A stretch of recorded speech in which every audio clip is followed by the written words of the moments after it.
Greater Waco area. If you're in the market to buy or sell, contact Camille Johnson Realtors, 104 Midway Center in Woodway, or find them online at www.camillejohnson.com. Camille Johnson Realtors, elegant, charming, warm. Welcome home. This is SicEm365 Radio. Thrown out to the flat. It's Levi Norwood, and now he's going to throw to Trey Lee. Big play inside the 15, down at the 11-yard line. This segment on Baylor Athletics on SicEm365 Radio is brought to you by Richard.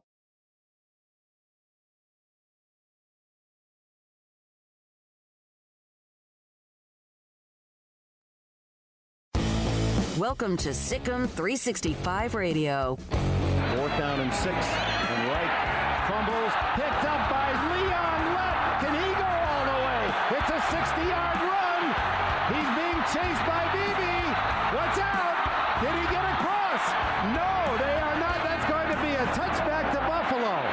SicEm365 Radio is presented by IdealMRI.com. High-quality MRIs for $497 or less. IdealMRI.com. Your health is important, so is your budget. He has Riggins. It looked like Malone might have been in motion. He just took off the ball and they stopped Riggins.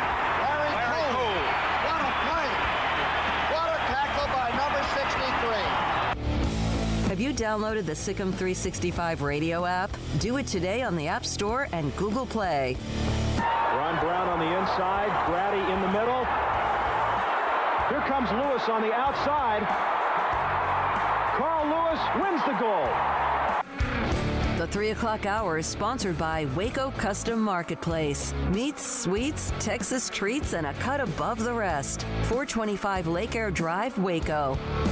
Here's David Smoke, Paul Catalina, and Craig Smoke.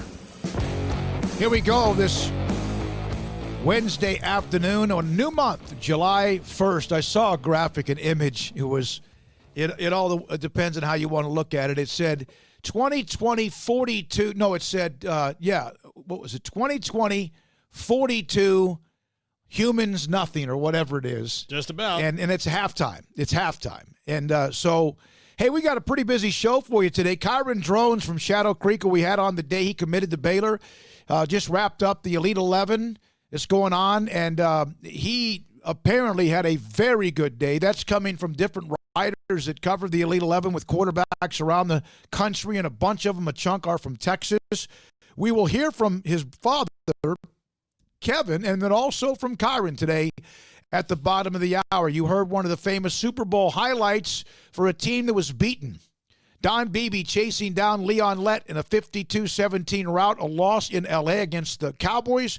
He'll join us today. He's now a college coach at Aurora University. And also today, we'll hear from West head coach David Woodard. We'll have former Cowboys defensive end Larry Cole. John Machota, the Athletic. We'll also hear from Baylor Athletic Director Mack Rhodes. Craig Smoke, Paul Catalina. And I guess that's probably what sums up these first 6 months, huh? 2020-42, Earth nothing. Halftime. If it's not higher than that, I mean, this has been the butt kicking of a lifetime. This entire year has been absolutely miserable, and we're at halftime. So who knows what the second half of 2020 has in store? Well, we'll have Don Beebe in a moment, and again, I reached out to him, and he said, "Hey, I'm getting ready to go on a family fishing trip that they've been doing like for years." He's back. He's available. He'll be with us today at 3:15 to start us off. How about this? It's International Chicken Wing Day. There's really not a lot of attachment news, whatever. So I printed a couple of images. It's International Chicken Wing Day. I love chicken wings. Me too. I like dry, spicy, but not all the junk all over them. Craig, what's your favorite kind of chicken wing if you had to go to? I just like dry. I don't like a lot of the sauce and all that jazz. If anybody can tell from the Q&As we do every week, I'm not big on all sorts of extravagant food choices. I'm very plain. I'm very to the point, very easy to manage. So plain, dry chicken wings. I don't do well with spicy food. I just never have in my life. So yeah, the milder the better. So I know that's not going to be the popular pick, but that's how I like it. So I'll tell you that my favorite ones that I've ever had are at the Social Tap in Oxnard, right down there on the beach. I guess it's not in Oxnard; it's in Ventura, right? So the Social Tap, right down there on the beach. Is that when we had that place that was like had all the ants? Well, yeah, I mean another place, but we've been at the Social Tap a bunch of times. But so the Social Tap is right down there, normally where we stay when we're in Oxnard, and it has they bake them for a little while, like a low temperature, and then they grill them and smoke them, and they're just fantastic. So whatever sauce you get on them, it's not too wet. There's just a little bit of flavor. Those are my favorites. But I'm a chicken wing connoisseur, so you can throw a lot at me. You can go to a grocery store, or you can even go because they have the wings cut off without that part at the end, and it's either the what it looks like a drumstick, it's called drumettes. And I love just taking. The other part's called the flapper. I just love taking with the part that's been taken off, the flapper, and then there's the other segment, and I just put it in the oven for like 325, 350, and let it sit in there, and just let it kind of cook in its own little juices, and it's delicious with a little salt and pepper as well. So it's International Chicken Wing Day. Thought we'd start today with something a little bit different. Kyron Jones of Shadow Creek. Again, we mentioned we'll have his father and also Kyron on the show in about 30 minutes or so, less. All indications, and you never know, they're going to release the standings of the Elite 11 and how they finish. But I've read this from 3 or 4 different people who are there. Colt Barber had a story about it. In fact, had a video of Kyron, that he had a fantastic day this morning in the pro drills, which was under time and specific accuracy. And that he ended up 8 stations. This is from Colt Barber on SicEm365. There are 8 stations, 30 seconds to throw a bullseye to move on to the next station. Connecting with the target would remove 2 seconds from their final time. That could ultimately be 4 minutes if no targets were connected. Drones finished with 240.81 and was 4th among 20 participants in the pro day skills. And again, it's nice to see him. He's learning, competing, soaking up. And this young man's got the it factor. And again, there's a long way to go. But he's won a state championship already as a junior in whatever there is in football this year. He seems to be a guy that's got that it factor. Yeah, I think so. I think he's going to be fun to watch. And, you can go back and watch highlights from that state championship game and watch him tear it up. So that's a huge get for Baylor. I'm not surprised he's doing well at Elite 11. No, it's been a little while since I had an Elite 11 quarterback. I don't know, maybe I guess Zeno or Bohannon might have been. I don't know. I haven't kept as much up with it in recent years as I had previously, so I might be off on that. But I know like Stidham was, obviously, and there was a streak there where it seemed like the Baylor quarterback was going to be an automatic Elite 11 type of a guy just because of the respect that people had out there for, how Art Briles recruited that position. You knew that guy, whoever Baylor pegged it during that time period, was going to be a stud somehow or another. So, it's great to see that drones, not Jones, because we can kind of get lazy with that, or not lazy, but I said it right this time, right? You said it like right and then kind of not right, so I'm just making sure we get drones. Yeah. But drones having a good day and having a good week, I think, is nothing but positive for Baylor. So this is a young man that's not going to be called upon right away. He's going to have some time to simmer, but it's certainly great to have more talent on campus. What would it be like, and in some cases even a lifetime, if you made $1,119,248.20 for something I'd done 20 years ago? Yeah, but it would be great. I'm burying the lead. No. But it would be great. I would love it. I'd love any money. That'd be great. Yeah. What would it be like to make that, of course, impressively in a year? I'd be pretty set for life, I think. What would it be given like? That I've never made that much in my entire life up until this point, so that would be life-changing. What would it be like if you are making $1.1 million a year and you haven't played in 2 decades and you're still getting that check? What would that be like? It'd be amazing. Yeah. And imagine this. He still has 15 more years. Bobby Bonilla Day, $1,119,248.20, and he continues to get that check, and he has since 2000, and he will until 2035. My goal in life is to get a job to where if I get fired, they still have to pay me. That is my goal, because that is just the the sweetest setup. I mean, this dude has not played baseball in years, and every July 1st, he gets $1 million plus check. You know what's the best part about it? Is that the Mets are about to get sold eventually, and the new owners who didn't make this deal will have to pay it for the whole time too. Yeah. So it'll span some owners. This isn't like a Jones family situation where, the Cowboys are not going to leave the Jones family in any of our lifetimes, and probably our grandchildren's, great-grandchildren's lifetime. That'll be how the Jones family goes. But the Mets are about to get sold. The Wilpons are moving on from them, and the next owners will, on July 1st, have to pay $1.19 million to Bobby Bonilla for the first, 14 years of their ownership. In fact, the Mets should retire. They should retire his number the day that it's over. It's incredible. It's incredible that contract has worked out the way that it has. And you're right. The new ownership will be responsible for several more years of payments. Saw an interview with Bonilla where he said that the first thing he does is pay his mortgage, which I would imagine if you're getting $1 million free every year, every July 1st, then you probably have a pretty big mortgage as well. I mean, you're obviously making good money. So he says that's what it goes to initially. And then I don't know if it was jokingly or not, but I think he buys baseball cards. I think he said that in one of the interviews that he pays the mortgage and then he buys, some baseball cards and whatnot. So yeah, what a life to not be healthy enough at the end of your career to play well, but to have signed a deal to where, years and years and years and years after you're done playing, you're still getting $1 million plus. Remember the guy's name is Morgan Scally from Utah. He was a head coach in waiting at Utah with Coach Whittingham. He apparently is no longer considered coach in waiting. He will remain on staff at Utah. He will take a 50% pay cut for 2021. This was through an investigation as an assistant coach at Utah. And was this, let me see here. So they've come to an agreement, Utah. So he'll remain on staff, but will no longer, wasn't he the offense or defensive coordinator? He's a defensive coordinator. Yeah. Well, he's on staff, takes a 50% pay cut. Verbal agreement between he and Mark Harlan, which was that he would be coach in waiting. That's not going to happen. And takes a 50% cut. Obviously, the future is what it will be.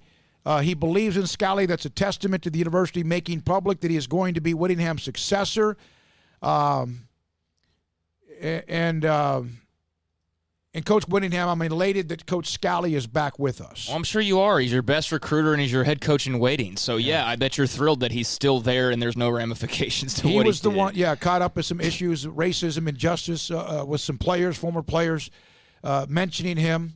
And so they've gone through the investigation, and he will remain on staff, 50% reduction in pay, and remains on staff at Utah. Don Beebe, former Buffalo Bill, Green Bay Packer. He's now a coach at Aurora University. You know how I got – one, it'd be nice to talk to him. But there's a local high school that has a player in which apparently Don Beebe is interested in, but he can't get down here. And so I was talking to a coach, and he said, yeah, he's interested at Aurora University. So we'll come back and hear from Don Beebe. And, yeah, we'll discuss the famous running down Leon Lett, coaching – his fishing trip, and then at 3:30, Kyron and Kevin Drones from the Elite 11. Larry Cole today at 4. Mac Rhodes at 4:20. So much to get to with him. This is SicEm365 Radio.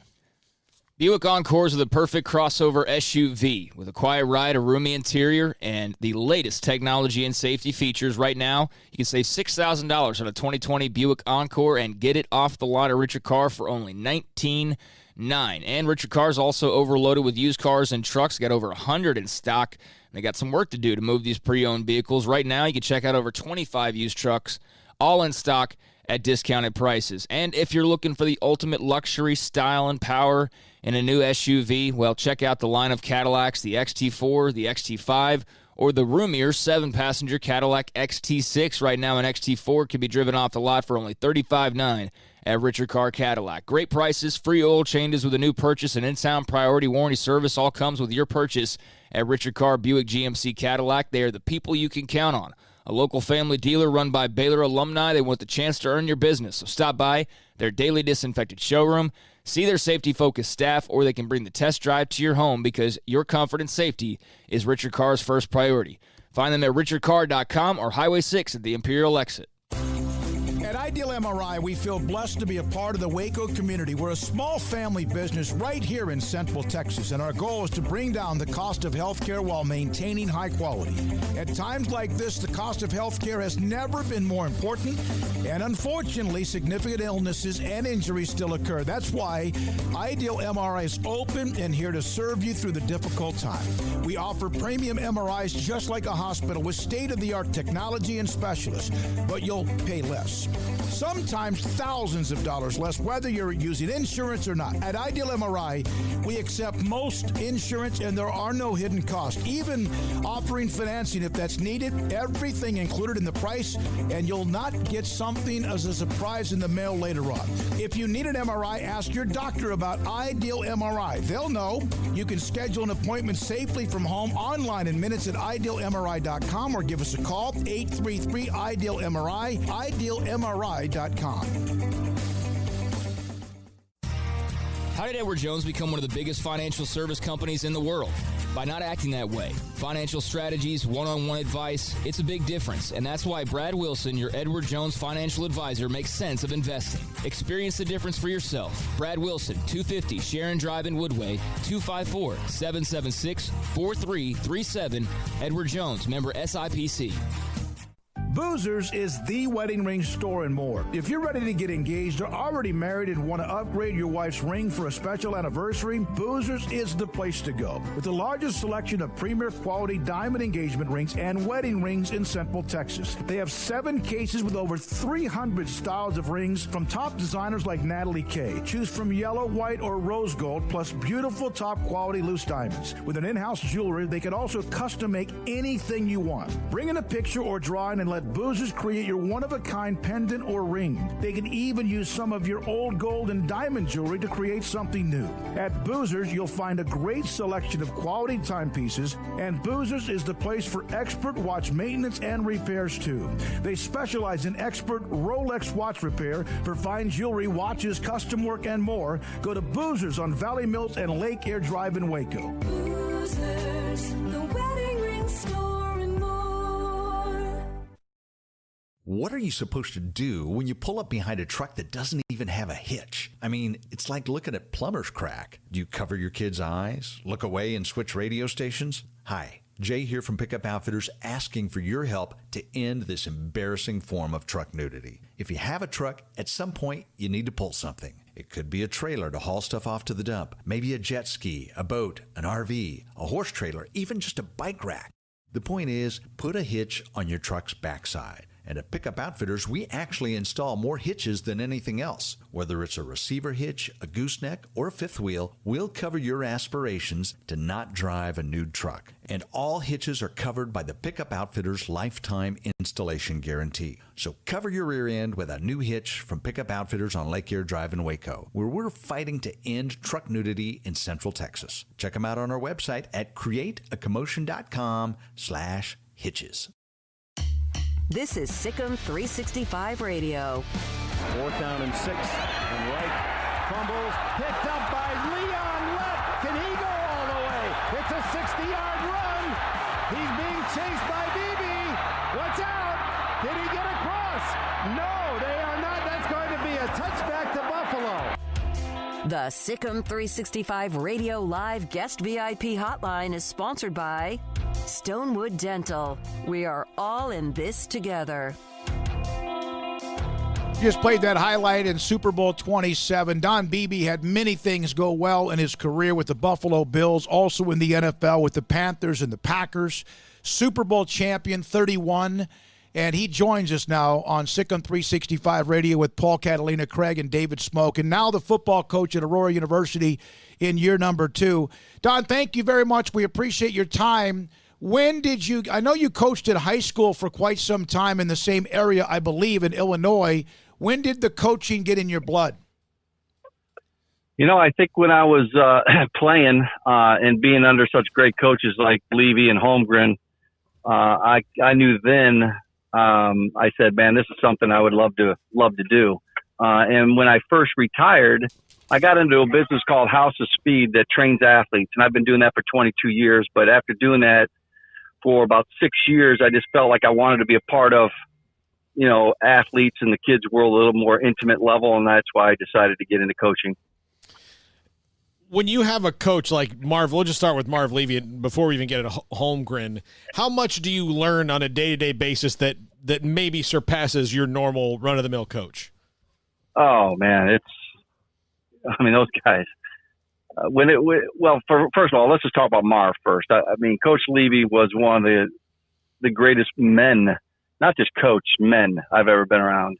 And it was an honor to be coached by him. So I learned a lot how to run an organization, run a team, how to win, let's say, and build a winning attitude throughout the whole deal. And he understood that better than anybody I've ever been around. And then as far as X's and O's, Coach Holmgren taught me a ton. Running that West Coast offense now is an X's and O's games. It's a guy that's highly intelligent.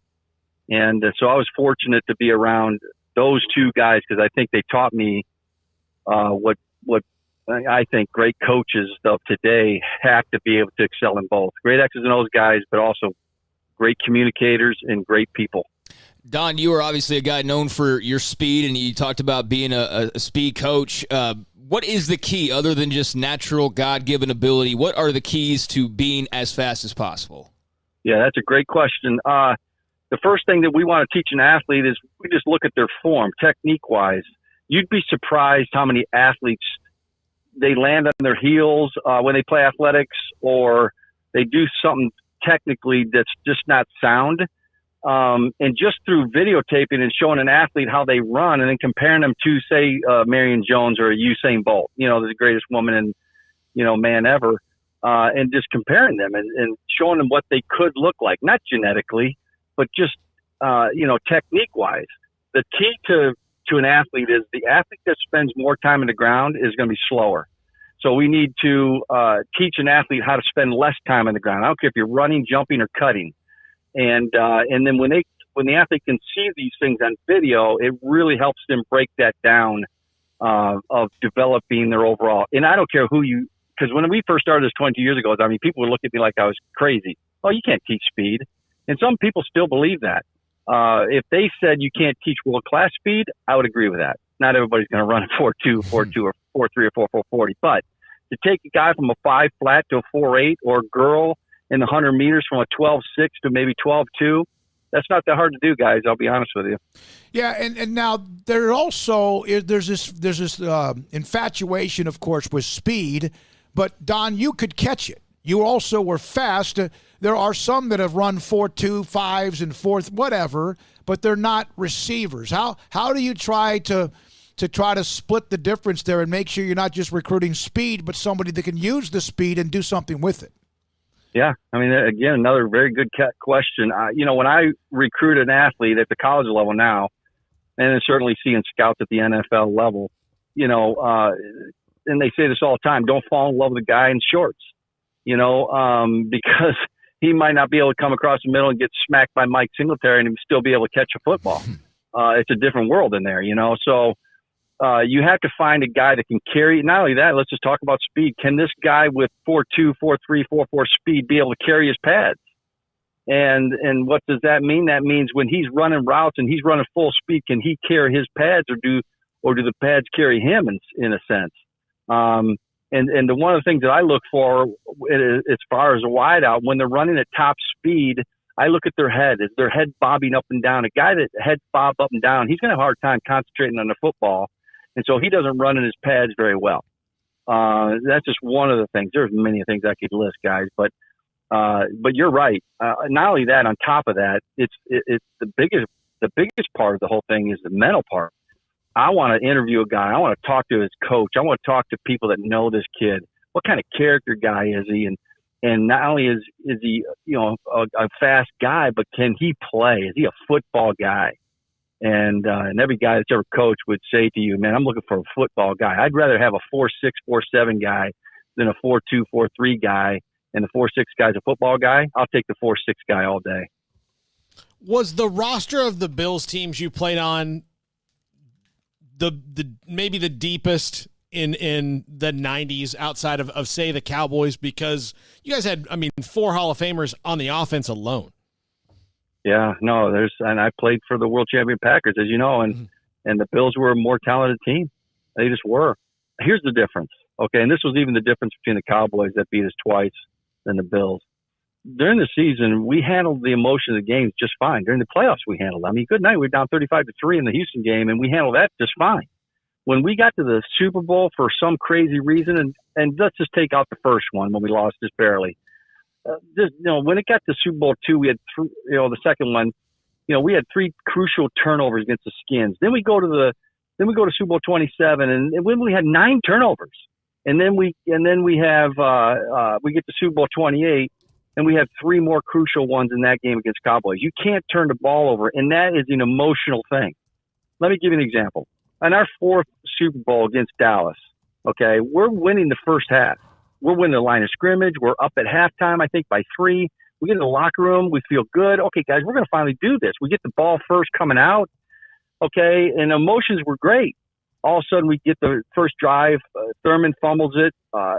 James Washington, the safety, picks it up and scores a touchdown. Well, you get to the sideline. We're only down 4 points, I think, at this time, and you got the whole half left. You get to the sideline, not one person was saying a word. Coaches were quiet. Our players were quiet. Our captains were quiet. Nobody's saying nothing. It was like, and next thing you know, we don't score another point, and they run, I think, 3 more touchdowns on us, run it right down our throat. Now, you fast forward 2 years, I'm with the Packers. Same scenario happens. We go up 10 early. Next thing you know, Drew Bledsoe, boom, boom, hits 2 touchdowns. We're down 14-10. I think early second quarter. We get to the sideline, shoot Reggie White, Eugene Robinson, Leroy, even myself at this time. Guys, we're fine. Just keep doing what we've been doing all year. We're good. Next thing you know, we're up 27-14 at halftime, and we put the game away. We could not handle the emotion of that game. And as the Super Bowls went on from 1 to 2 to 3 to 4, it got harder and harder and harder. And we're in Green Bay. We didn't have a problem with that. When you left Buffalo, you had the year in Carolina, and then you would eventually have the couple years of the Packers and the Super Bowl title. But after the Super Bowl losses with Buffalo, did you think, I'm just never going to win one? And then once you did, I can imagine that, when anybody wins one, it's a special feeling, but I would have to think it would be an even more special feeling when you've been there and not been able to get it done. Yeah. Well, I tell you what, you guys do a nice job with the questions, man. These are good questions. Thank you. After the 4, I wanted to stay in Buffalo, and it didn't work out. I was 31 years old. They wanted to move in a different direction. They'd been to 4. We didn't make the playoffs in '94, so they were ready to move in a different direction. So me, Frank Reich, and Pete Metzler would go to Carolina. Thought that was going to be great. It didn't land up being that way, but I wanted to go to a team. And I told my agent, I said, I want to go to Green Bay. I really felt like they were just coming off the NFC Championship, which they lost to Dallas. I said, that's the team I want to go to. I want to play with Brett Favre. I want to be a part of Green Bay. James Lofton always told me, Buffalo, if you ever have a chance, go to Green Bay and play, man. It's unbelievable, So I wanted that opportunity. So we contacted them, and it all worked out. I signed with them, and then, the rest is history. But I got to tell you, standing on the field at the end of that game, I was a safety guy 10 yards behind Favre, and we're kneeling down, and I'm counting those 10 seconds out, and I'm thinking to myself, dude, I'm going to finally win this crazy thing, man. What a great feeling that was. But I must say, I also had the feeling of guilt. And I was thinking to myself, golly, why me, man? Why not Jim and Thurman and all those guys and Marv and the fans in Western New York, man? They deserved it more than I did. So it was really kind of an anticlimactic thing for me. Euphoric on one side, and then the other side, it was just, God, I wish they were with me, because nobody deserved it than those guys, Don, you did get it, and it was, I would think, excruciating. I always wondered, though, you end up not winning the first one because of a dramatic moment by inches. Had you won the first one, 26 or 25, is there a chance you guys with that roster reel off 2, 3 or so in a row? Yeah, I there's no doubt in my mind, and why I say that is 2 things. One, going back to the emotion of the game. I think we would have been able to handle the emotion of the game better in 2, 3, and 4. And more importantly, there was nobody in the AFC that could beat us. And I ain't saying that in a bad way. We were just that that far superior talent-wise, I think, during the 90s than anybody else. I mean, we're playing against arguably the greatest quarterback of all time in Dan Marino, and they could never beat us. I just think that we probably would have been going. I don't think even if we played, because sometimes when you win, it's kind of like you just kind of rest in your laurels. I don't think Marv would have let us do that.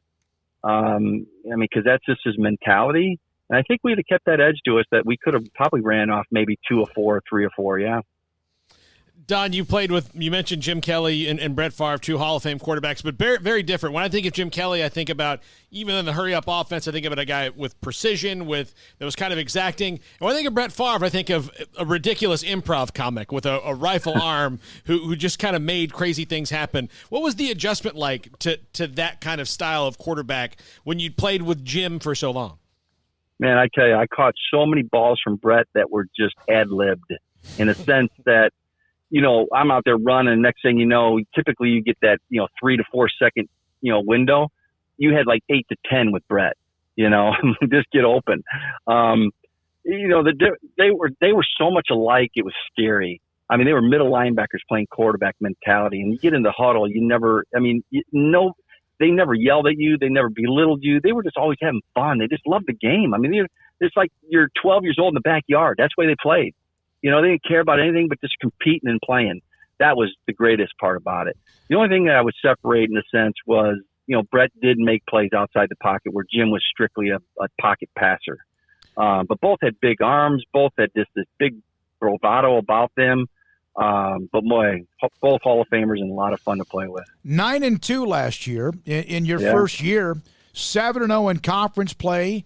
I mean, obviously a great start to your college career as a head coach. How I would think momentum was huge. I don't know who you had coming back, but how much does the last whatever's happened these last 6 months kind of maybe stop any of the momentum, or have you still had what you consider a productive off season with what you're dealing with? Now, we had a tremendous off season with recruiting. We have got some really good players. Even better than last year, which would have been our first year as far as recruiting. But man, I'm really excited. I don't care if we played this fall, next spring, we just want to play. We have basically the Ghilardi Trophy. He got 3rd in the ballot last year. He was the only junior coming back. He threw 57 touchdowns last year in 11 games. I mean, that's crazy. And he's coming back. He'll be a senior. We got a lot of talent around him. I'm really excited. I hope we can play this fall. But I just want to play because we got a really, really good football team this year. Go ahead. Yeah, well, we can't let you go. Cowboy fans remember you from the Leon Lett play, which was fantastic, unless you were a Cowboy fan. I've wondered this because I watched it about 4 times today. Jimmy Jones doesn't get enough blame for not turning around, at least trying to get in your way. But I can't tell from the angle, would he have even had a shot to get in your way?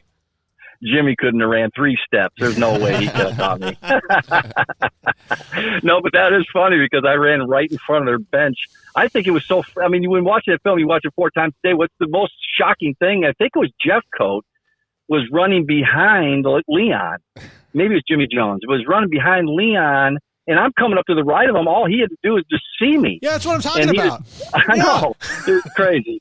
What a play. You'd be shocked at the miles that play has gotten. Here we are, what are we, 26 years later? Yeah. Something like that, and we're still talking about it. I still, every day, believe this or not, for 26 straight years, I've gotten at least one, but most of the time it's multiple fan mail letters in my mailbox every day talking about that letter. Not one day has gone by.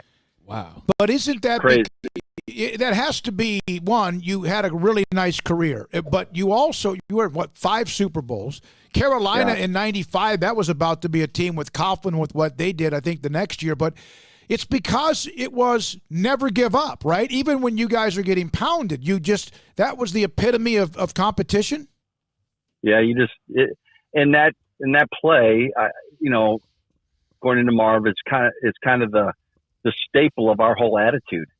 Even Ralph Wilson, the owner, even said that, I just happened to make the play, but a lot of the guys on that team would have made it. But it just became the epitome of who we are and what Coach leaving the organization was all about. And And you know what? And same thing today, guys. As a coach today, I preach the same thing.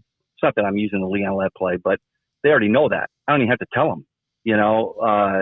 So when I speak of never giving up, it almost brings oh yeah, okay, I get it. Yeah, this guy knows. Yeah. So our teams, the teams I've coached, I've been very fortunate. I will say this, and I don't say this braggingly. I've only been around great coaches my whole life, and I've just learned from them.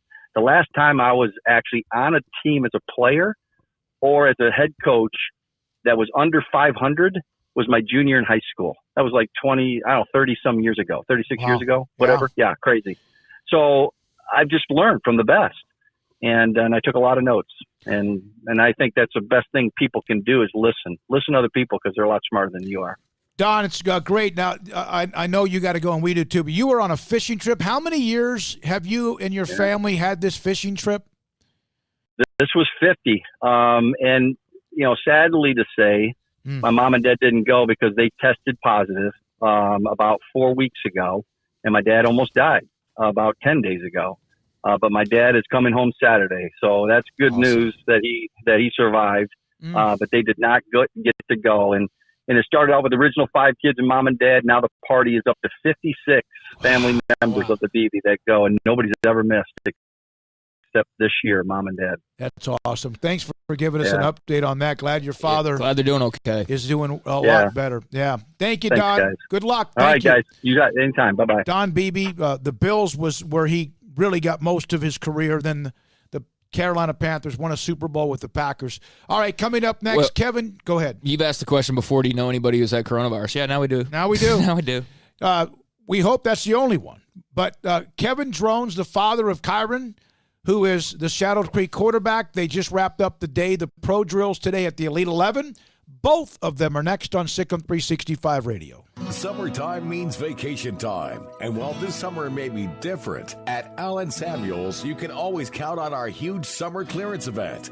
It's on. We're moving out all remaining new 2020s. Every Dodge and Chrysler car and SUV. Every Ram truck, and we haven't left out Jeep. They've got to go too. Deep discounts, special factory offers, and financing. It's time to say goodbye. Adios, 2020s. Allen Samuels Dodge, Chrysler, Jeep, Ram, Fiat. Drive forward.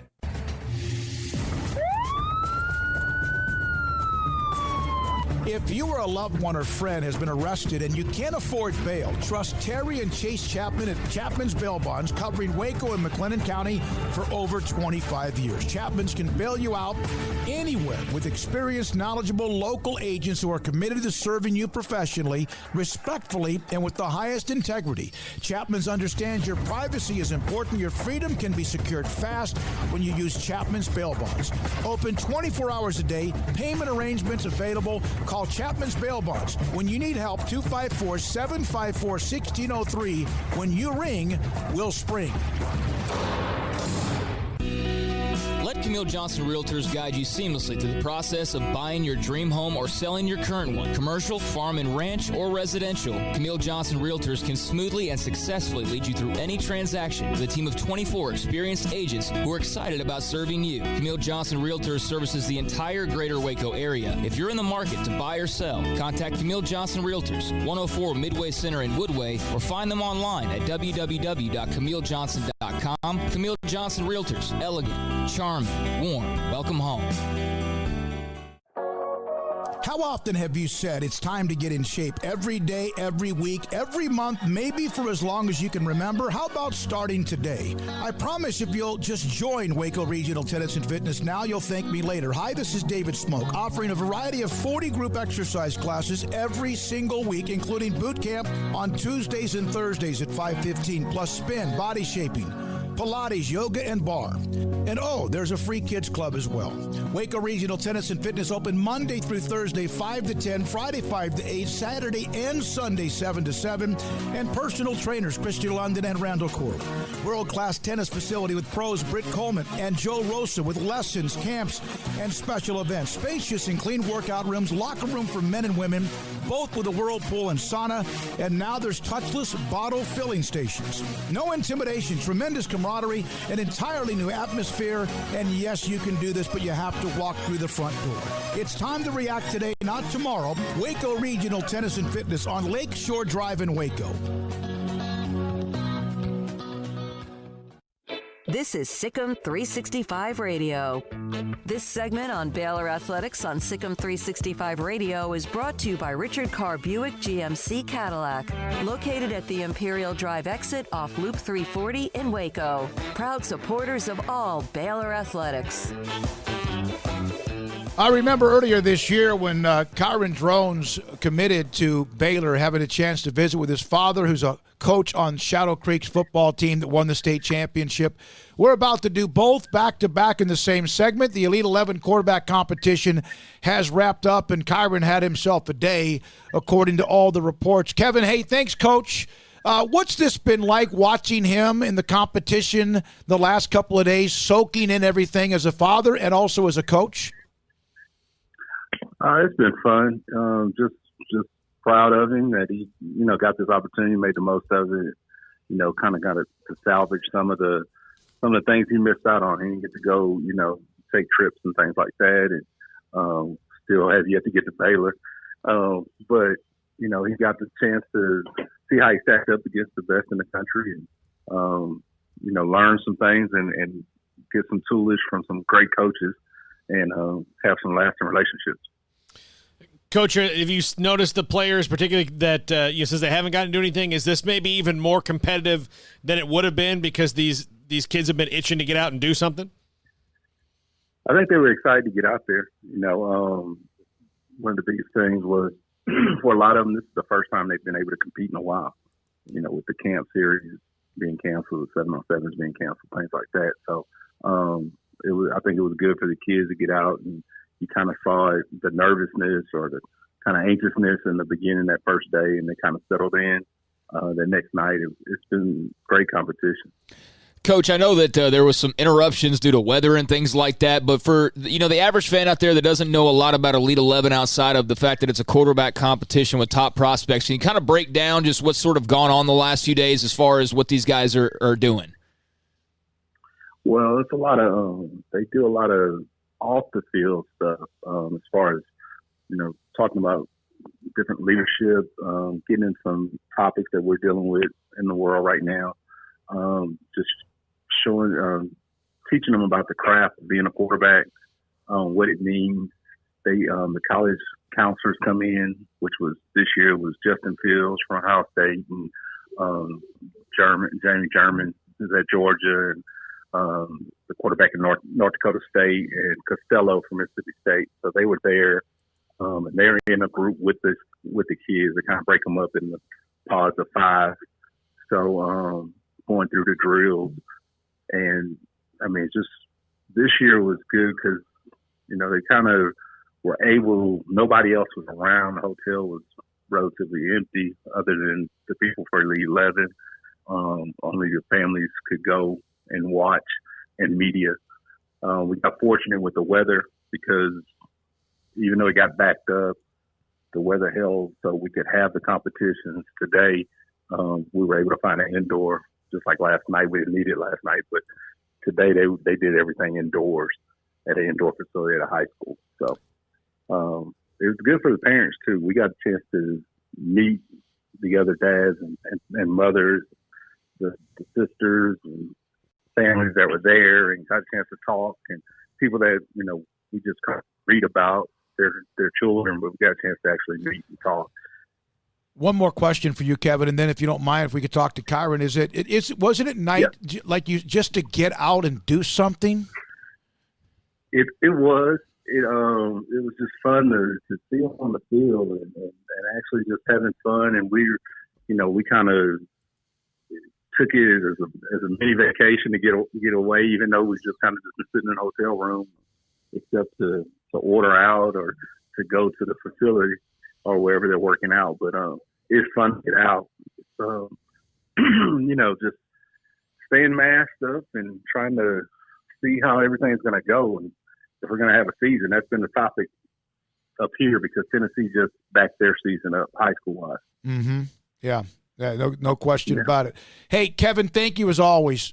We appreciate you. I bet that's a thrill to be up there and have fun watching him, and he obviously competed well. Can we talk to him for just a second? Yes. Hold on. That's Kevin Drones, defensive line coach for state champion Shadow Creek. And Kyron, who was with us today, he committed to Baylor. Kyron Jones now joins us on SicEm365.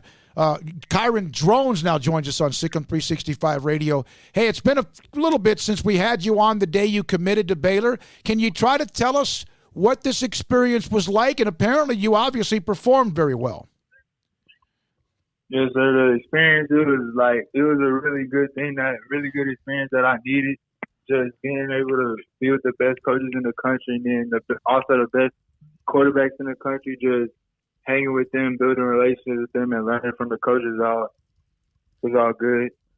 Is there one thing that jumps out at you today that's going to stick with you for a while? Excuse me, what did you say? Is there one thing that you learned or happened today that's really going to stick with you for a while? Basically the relationships I made. That's going to stick with me for the long run because we all got each other's numbers, got each other's social media. So whenever, somebody's going through, we can just hit them because they're the only people that are going through the same thing that I'm going through. Kyron, I would imagine as a quarterback, you'd always thought about competing in Elite 11. Was it an experience that you thought it was going to be? Was it what you thought? I guess when dreaming about the opportunity, is it what you thought it was going to be?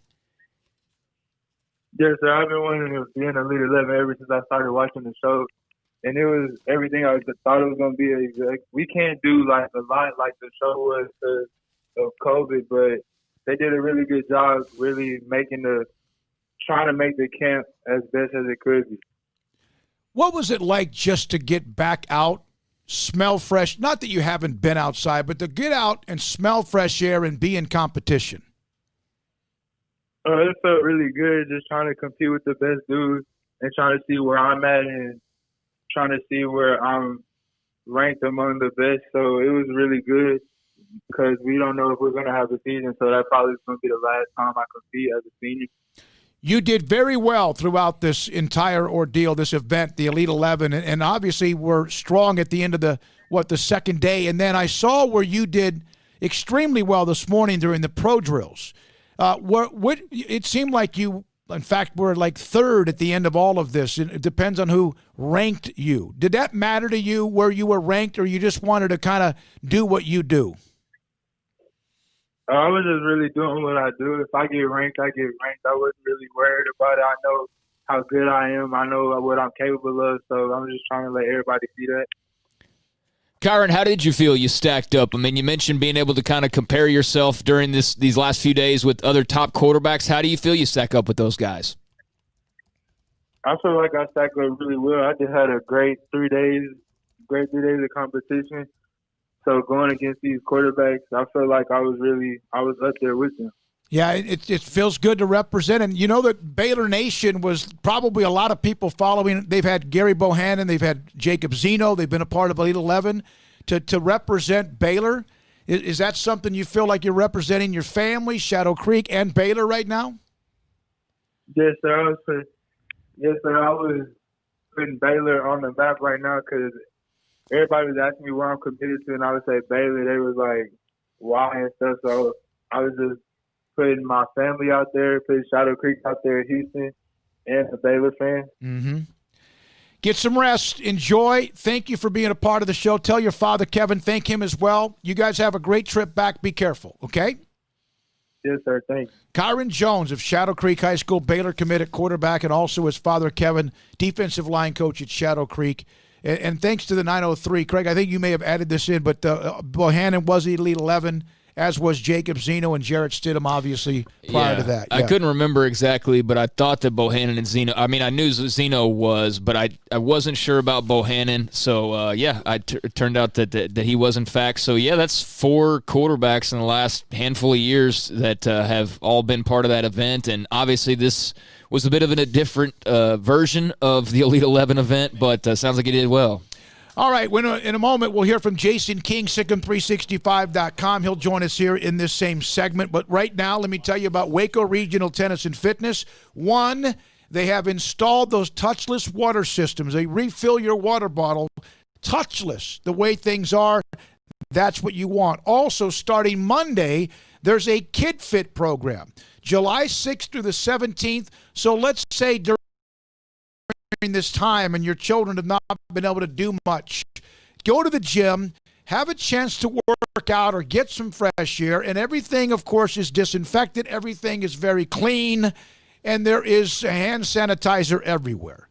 That starts Monday. You need to call the gym, go by there or register. Kid Fit, July 6th through the 17th. And also, there's so many changes at the gym right now. They have a massive conference room.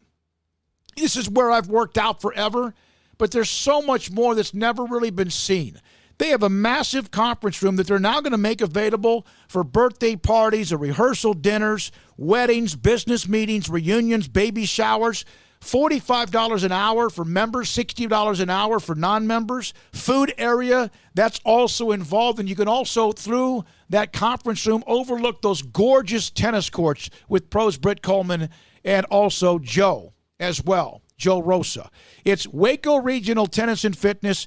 They have, and in that conference room, if you want to have these business meetings or whatever, they have a huge whiteboard and the projector available as well. It's Waco Regional Tennis and Fitness, more than just fitness and strength. It's all about much more, including Kid Fit starting Monday, July the 6th.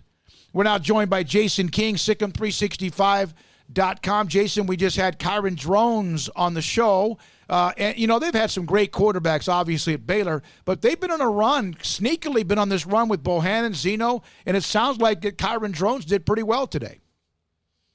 I'm excited about him. I tell you what, everything I read and all the film I watch, it's just so comforting to know that not only do you have Brewer, but you've got Zeno and Bohannon and now Drones, like you said. And, I mean, anytime Larry Taylor goes down there and offers a guy that quick, a guy that's that good of an offensive mind, I mean, you got to think he's just chomping at the bit to get him on campus a year from now and get going with him. So, the future looks bright. I mean, I'm excited about this season if it indeed gets played and the future as well.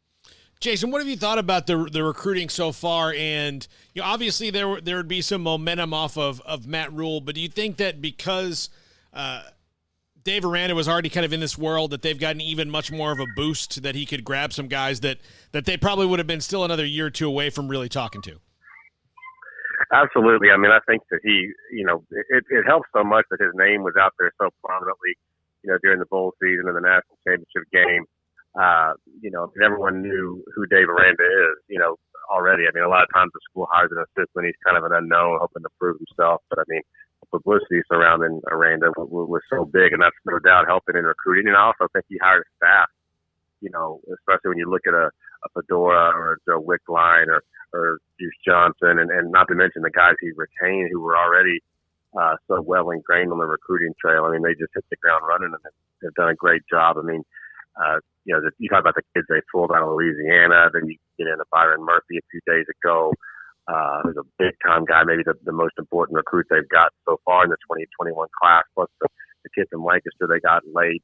Sounds like a real stud. So, Matt Rule and his staff did a great job of recruiting, but I mean, the staff has picked up where they left off and maybe surpassing it. I mean, this 2021 class could be one of the more highly ranked classes we've seen at Baylor in a long, long time, and of course they're not done yet. All right, I saw this article. The Kansas Athletic Department, the NCAA infractions case will be heard by that independent panel. It's the newly formed resolution process panel. That's not a surprise. I think everyone expected that. What actually does that mean from your perspective?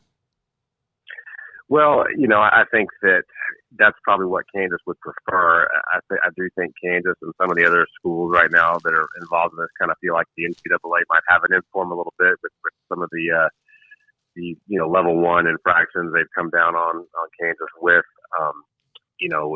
They may feel like there's an agenda. Now you've got, people, neutral parties, outside of the NCAA coming in to judge them. These are also, former lawyers who are going to look at this case more just from I guess you could almost call it an X's and O's perspective. You know what I mean?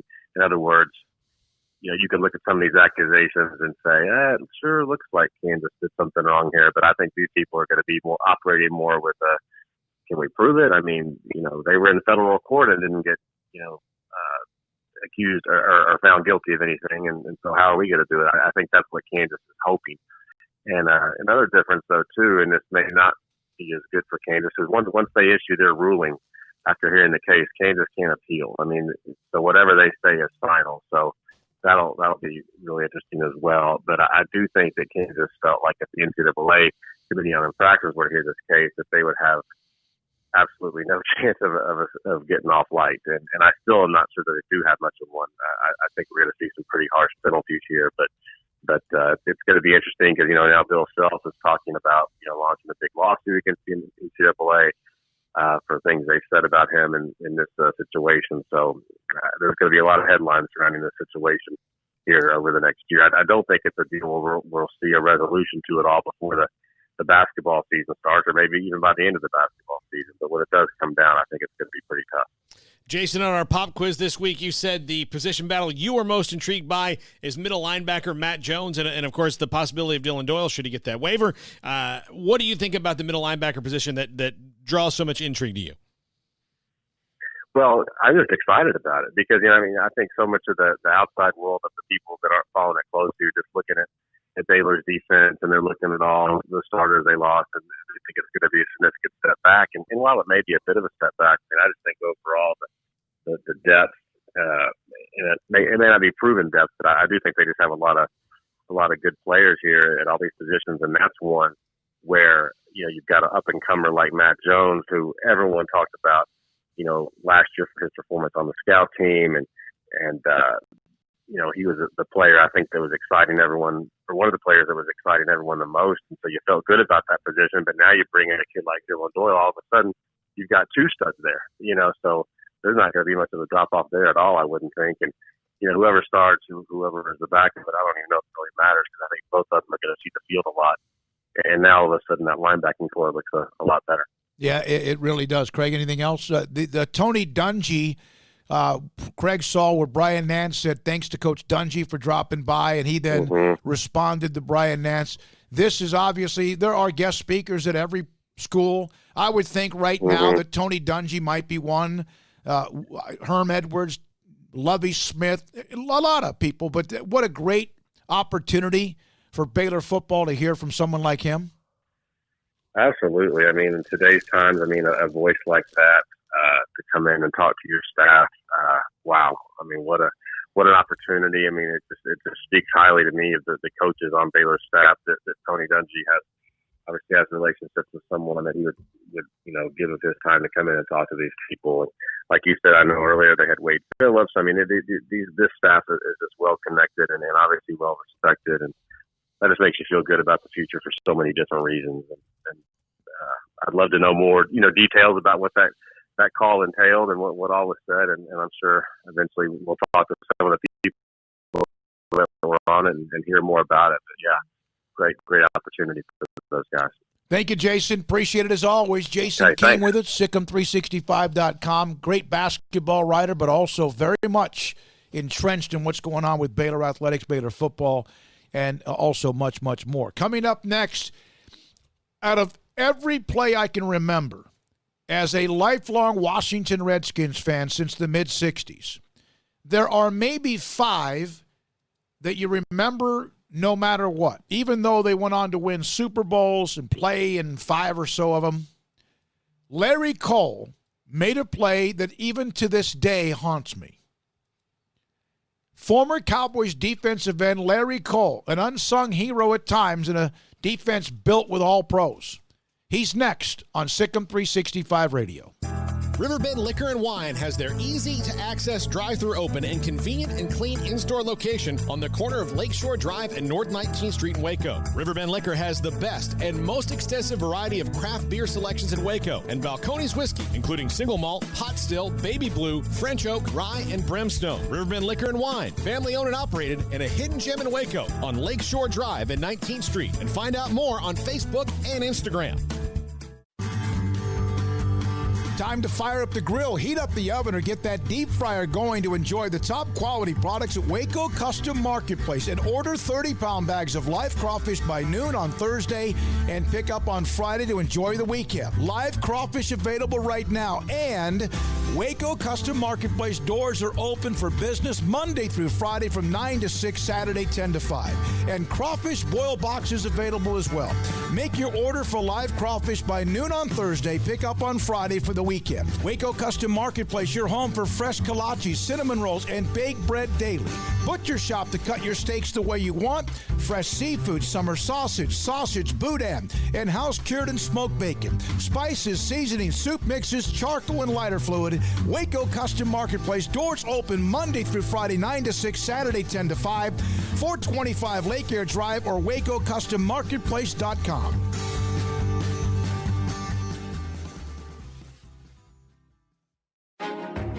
Texas board-certified personal injury trial lawyer and Baylor alum David Willis and Baylor alum Parker Willis are ready to help if you or a loved one has been wrongfully injured in an auto accident, SUV rollover, industrial accident, 18-wheeler crash, or were seriously injured by a defective product or recalled drug.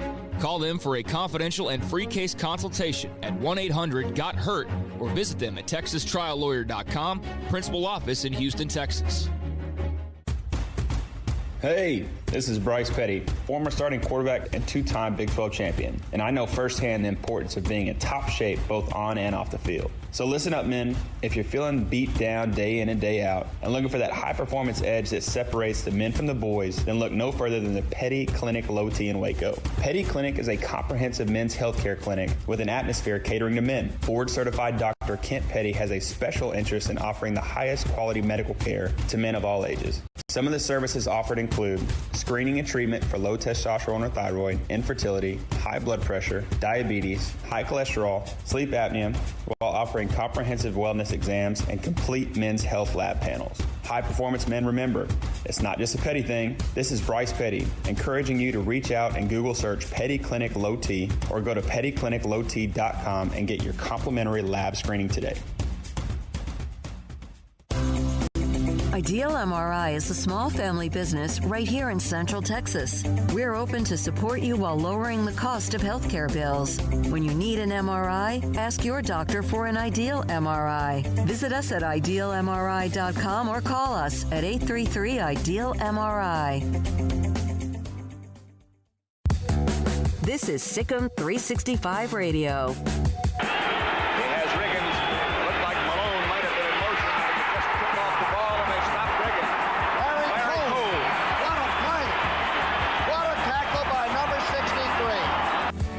The 4 o'clock hour is sponsored by Boozer's Jewelers, the wedding ring store, specializing in custom jewelry and repair, all in-house. Here's David Smoke, Paul Catalina, and Craig Smoke. You just heard, it's a very, it's kind of blended in, that highlight in 1979 when Cowboys defensive end Larry Cole tripped up John Riggins on what would have been an easy first down and probably a touchdown to seal a win. It's one of the famous Roger Staubach Cowboy comebacks against Washington. They won the game. Redskins knocked out of the playoffs. Larry Cole, one of the great names in Cowboys history, joins us now on SicEm365 Radio. How often, Larry, even though that was in 79, so 41 years ago, how often does that play come up when people talk with you? Well, it's amazing how many times it comes up, and even when Roger Staubach talks to me, it was, that was, turns out to be, he ended up retiring that year. That was his last, home win at Texas Stadium. So anyway, yeah, it's, I guess that's the way history is written. You take certain plays, and of course the other one was when when we came from behind in 1972, and I rolled on the ground. And be famous for rolling on the ground. And I point out that Lance Allworth also did it, so I wasn't the only guy that looked like a fool. Was that the playoff game against the 49ers? Yes. Yeah. Yes. Yep. What was the key to your versatility? You had to play all over the defensive line, and there were great defensive linemen your entire time there. Was it out of necessity, or were you always kind of a guy who could play wherever you were needed on the line? Well, I was a defensive tackle in college, and that, probably was my, natural position. But when I was a rookie, I made the team, and Ron East was there, and he was the tackle. And so, they just moved me to be the defensive end.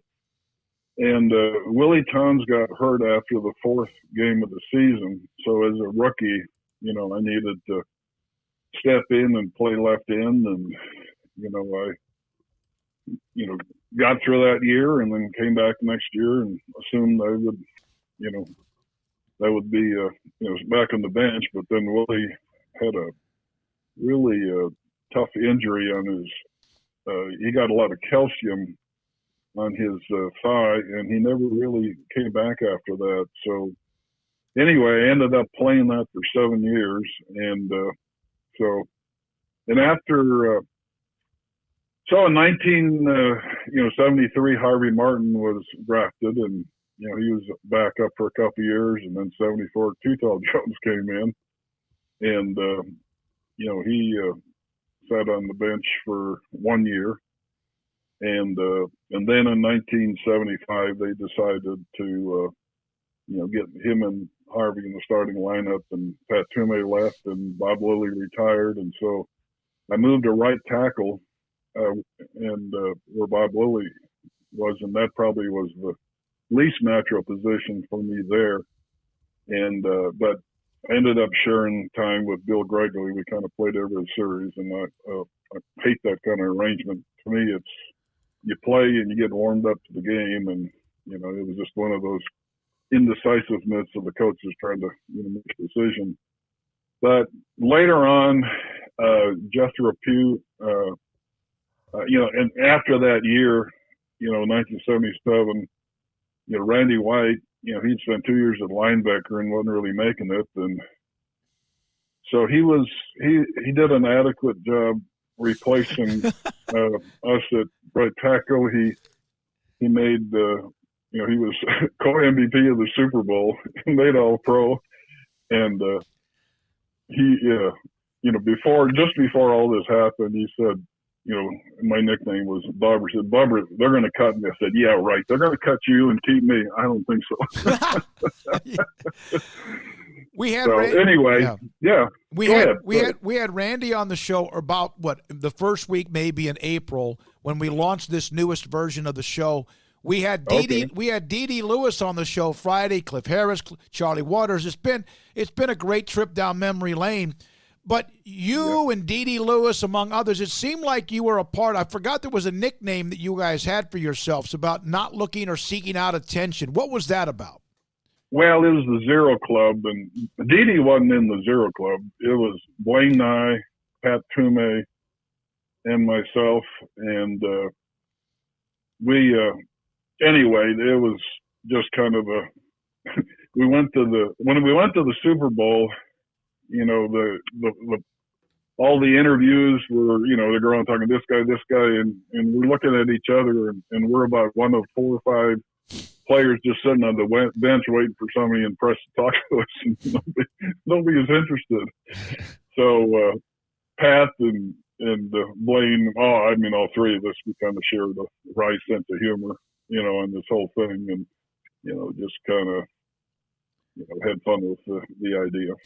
In the late 60s, the Cowboys had gotten so close with games against the Packers and couldn't push through the Lombardi Packers, who were so good. And then it looked like maybe it was just going to be frustration. And then there's the Colts. Did you ever doubt that you guys would finally push through if you just kept chopping wood, so to speak, in a football-type term that coaches use? Well, we had an absolute turning point. So in '68 we came in. We were 12-2. Dandy Dunn was a quarterback, and we were next year's champions, and certainly this year. And we got blown out by Cleveland. Then the next year we got even worse blown out by Cleveland.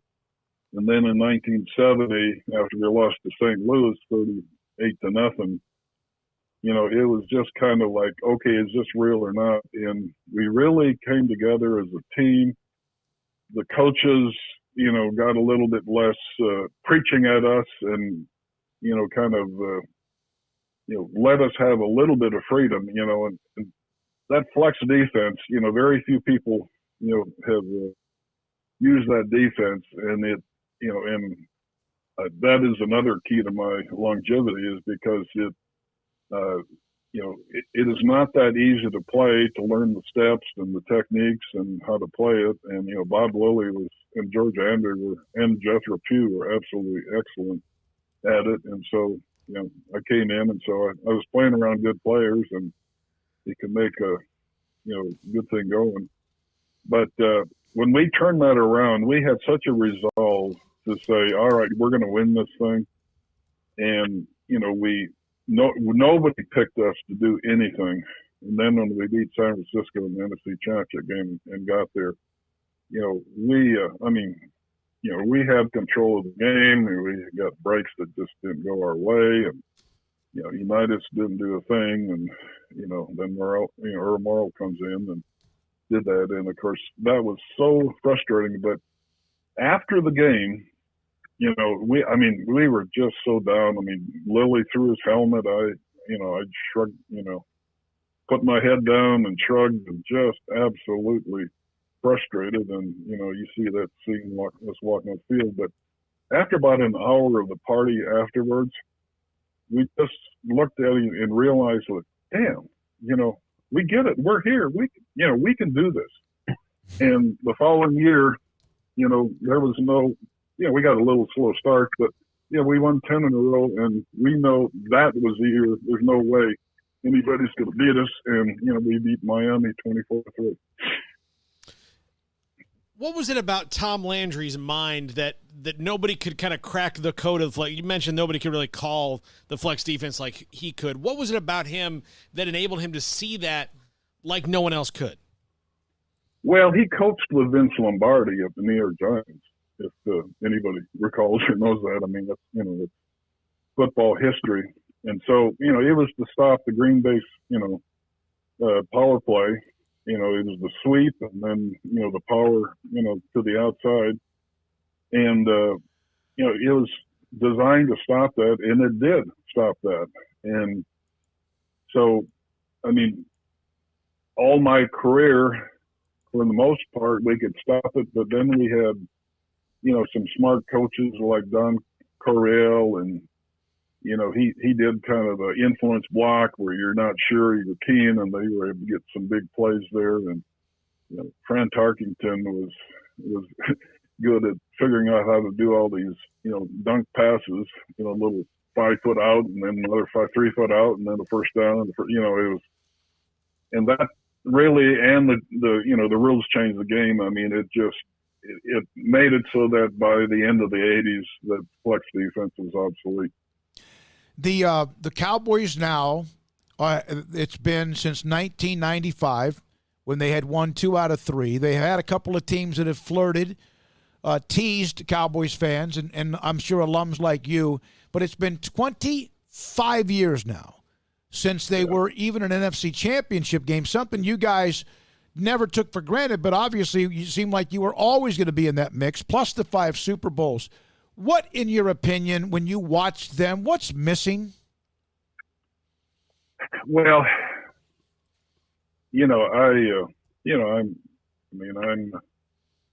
proud Dallas Cowboy, but I'm mostly proud of our era. Despite all the money, we didn't get paid much. And Bob Lilly feels the same way. We played in the greatest era of NFL football.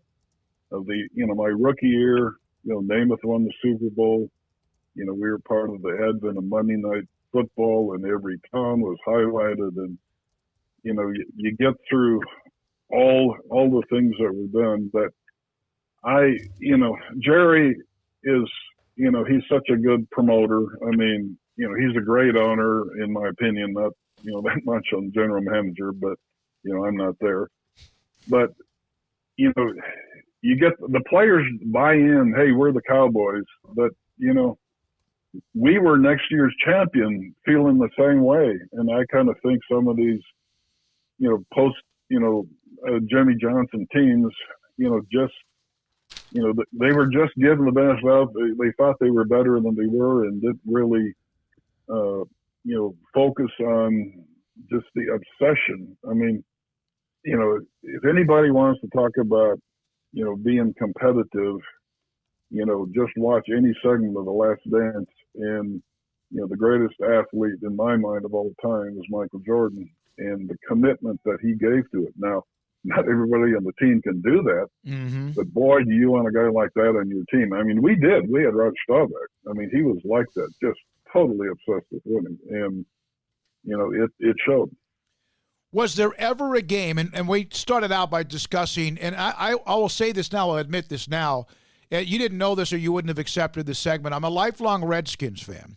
But, my grandmother, the brainwash thing you go through, we lived in Virginia, my dad was at the Pentagon. But that play with John Riggins was, you're down 8-6, you're down 6, you were down 13, and all that happened in a blur, and then Staubach brings you back. Was there ever a moment when you guys were trailing late in the game, if you were within 6-7 points, that you felt like you would lose the game? Yeah, it really was. But that's one thing about my early years with Don Meredith and Craig Morton. They never won a big one. But Staubach was just different. And then so you play defense, and we felt like if we can just get the ball back to Roger, we're going to win. And so it was like, it was like, who can make the play? Somebody make a play. It's only series, and I think the series started, they got a first down, first set, maybe the second, but, all you got to do is stop them, 3 downs in a row and you get the ball back. And, that's what happened here. And you trip him up. And it was like, if you don't make that tackle, does he score?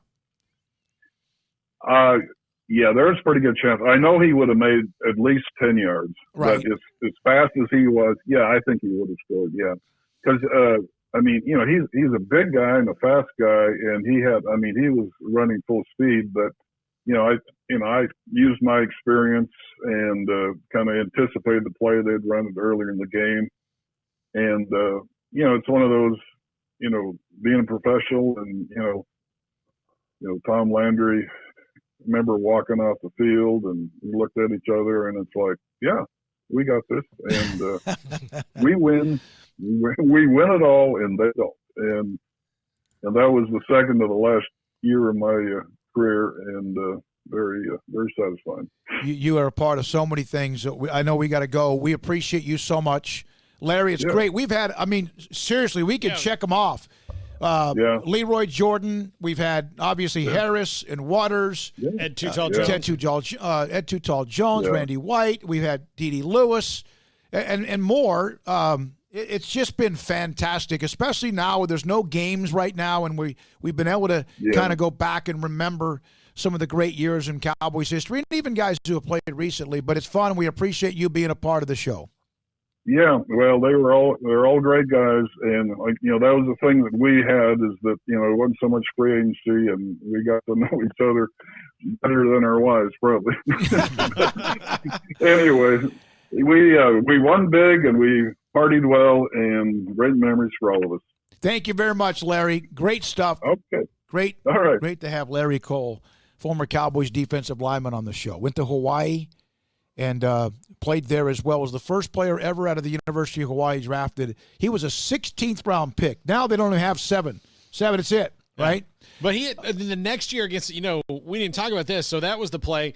The next year against the Redskins, I guess Theismann was out of the game. I don't know who the quarterback was. It was number 14. That was the other highlight I was going to use, but the audio wasn't very good.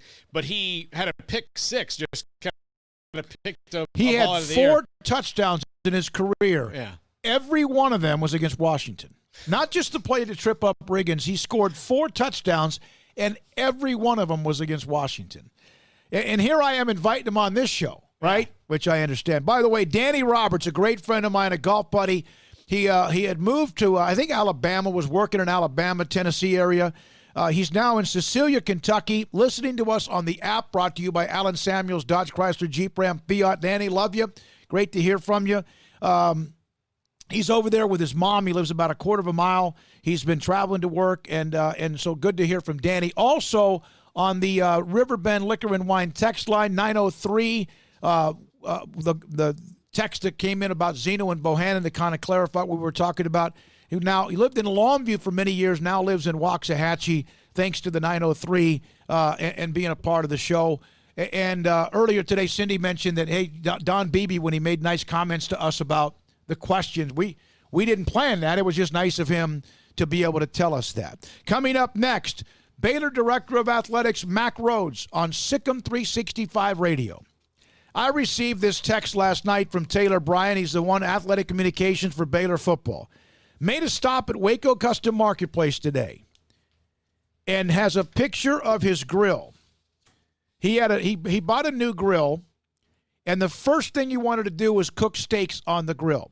2 bacon-wrapped fillets. I'm not sure if there's bacon wrapped around them. 2 fillets, 2 big, thick fillets, and a bone-in ribeye. And he picked them up at Waco Custom Marketplace. Remember, Brian Etheridge went by there last weekend and filled up his Yeti with that tri-tip and much more. And here's Taylor Bryan, Athletic Communications at Baylor, dropping by the store that the Bowers built and, of course, run at 425 Lake Air Drive in Waco. Waco Custom Marketplace, where it's your hometown grocery store with a butcher shop for beef and pork and poultry and seafood, and a bakery as well. Quality, so consistent with their food and what you have, whether you want to grill steaks or do something else. And I mentioned this as well, up and down now, the aisles in between, there are sauces, barbecue sauces, and much more. You can get your A1 Worcestershire sauce, cans of tomatoes and Rotel and cut beans and corn and Hormel chili, things you may need, and they have it there. 425 Lake Air Drive. You could also, order live crawfish by noon tomorrow and have it 30-pound bags for the weekend. Waco Custom Marketplace. Tell them Smokey sent you. 425 Lake Air Drive in Waco. Waco's newest gym, Halo Athletic Center, 5725 Bagby Avenue, right behind Region 12 and across the highway from the Central Texas Marketplace, where motivation, inspiration, and hard work are the driving force. State-of-the-art equipment, indoor and outdoor track, locker rooms, showers, yoga and bar classes by Duality Yoga, Bod Pod potty composition analysis, and registered dietitians, all under one roof, where we rise above. Come join the Halo Athletic Center and be a part of the change, your change. One size fits all. That may be all right for an adjustable belt or cheap sunglasses, but when it comes to your financial needs, no one wants a one-size-fits-all strategy. Cam Heathcott, your Edward Jones financial advisor, knows that his most important goals are yours. That's why he takes the time to understand your needs, knowing you. That's how Edward Jones makes sense of investing. Cam Heathcott, covering Conroe and Houston, 936-756-7717 or cam.heathcott@edwardjones.com. Edward Jones, member SIPC. Do you or your kids get nervous about going to the dentist? Stonewood Dental, Dr. Steve Childress, he can help. I've spent a career taking care of patients who as children had bad experiences, and now they're adults that hate going to the dentist. If I get a kid at 3 years old, and they come every 6 months, and it's a happy experience. It's normal for them. Now they have an accident at 6 or 7 or 8 at school. Now they have a broken tooth or a trauma. And they have to come here. They're used to lights. They're used to the water in their mouth. They're used to experience. They already trust us. It's amazing what we can do with that kid without it being a negative thing. But if I see a 6 or 7 or 8-year-old that's never been to the dentist, and now they have a trauma or an unfortunate unexpected toothache, it's harder to do that for that kid and it not be somewhat of a negative experience. So bottom line is I try to teach kids and adults and teenagers and everybody, the way I'd want my family treated, which is where it's a necessary part of life. You just take care of it. It doesn't have to be that big a deal. Learn more. Baylor Director of Athletics, Mac Rhodes, with us on SicEm365 Radio. In the market Mac, for thanks a for your quality time metal today. building since 1943, What's going on Pioneer Steel with and the Pipe has helped Central accusations Texas towards residential your and commercial softball customers program? with metal building design, panel options, Well, building components, and you know, trim we're- options. Pioneer we're in Steel the and Pipe's process residential of line is looking energy into it, efficient, right? offers low maintenance, reduces insurance payments, is impact resistant, and carries up to a 45-year limited warranty. In addition, they can also help you find a metal building contractor for your project. Pioneer Steel and Pipe with locations in Waco and Bryan and at pioneersboys.com. In great times or tough times, you always feel better working with someone who's there for you. When it comes to great banking, people here count on the First National Bank of Central Texas, here to help you, your family, and your business. Personal banking via Baylor Director phone, of Athletics, desktop, Mac Rhodes. tablet, and drive-through, and business banking tailored for all situations, including yours. Amazing tomorrows from the First National Bank of Central Texas. Familiar faces making local decisions. Member FDIC, Equal Housing Lender. Welcome back to SicEm365 Radio. Our weekly segment with Baylor Director of Athletics, Mac Rhodes, is brought to you by Edward Jones Investments Brokers, Tom Albers, Brad Wilson, Ben Erlinson, and Cam Heathcott. Edward Jones, making sense of investing.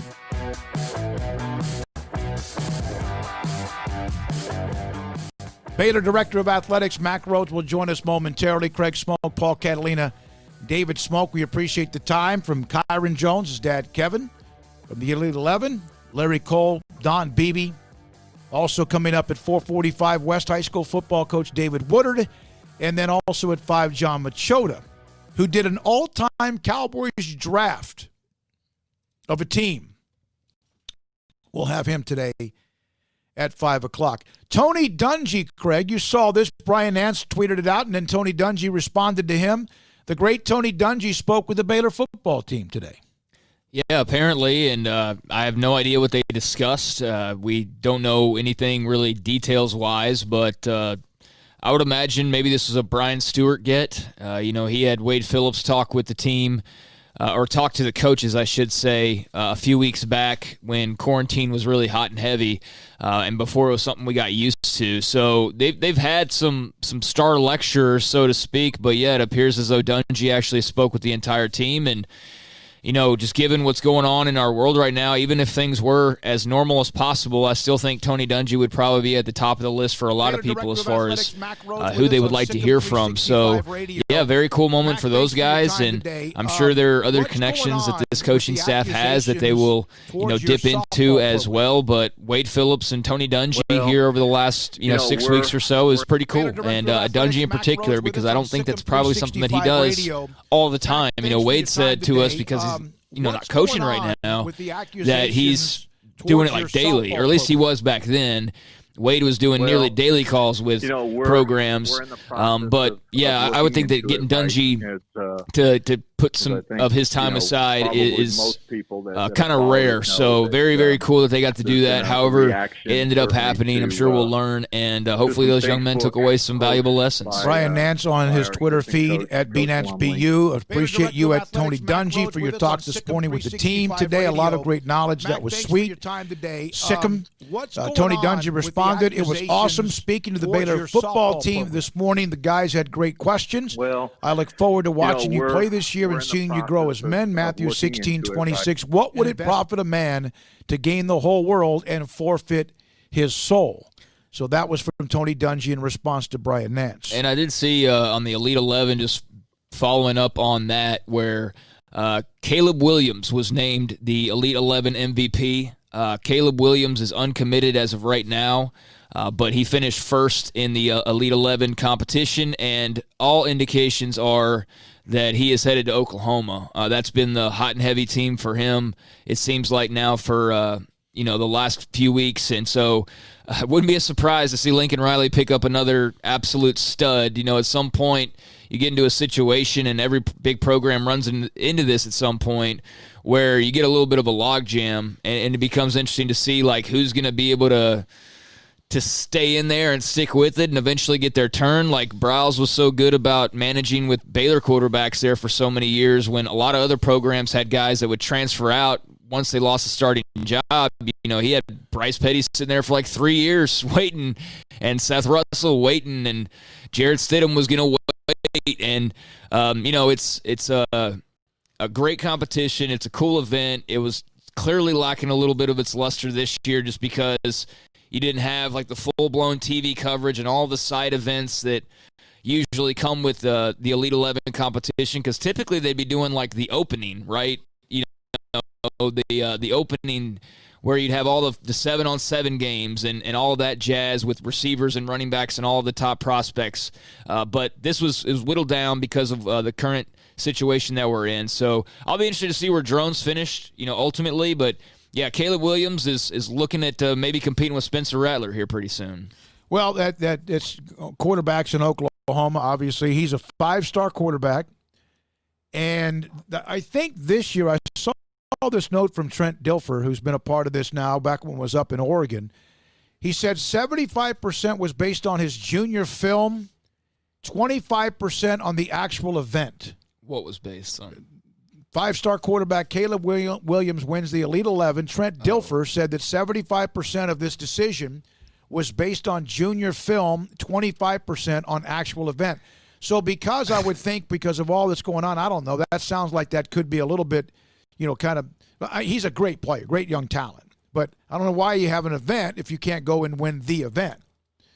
I just don't understand why his junior film matters at all. I think that's really strange, and maybe I've just been in the dark on how they've done this all along, but I don't see why any film from any year should matter in this competition. I mean, I do see from the standpoint of you have to have watched that film, and I know Dilfer does a really good job with these quarterbacks to even see who should be invited, right? And normally they would have like the whole camp circuit, and that's where you would see some guys maybe who aren't well known perhaps find a way to get an invite because they went out and competed at the opening Chicago or whatever the case may be. But without all of that, I'm sure it was maybe easier, but perhaps harder to pick the guys. And I don't know why the film would factor into the actual overall decision, but I guess if you're just trying to determine the best quarterback, just period, not for this week, but just period, then that would make sense. But yeah, he's apparently pretty good. Yeah, here's some of those who covered the event. That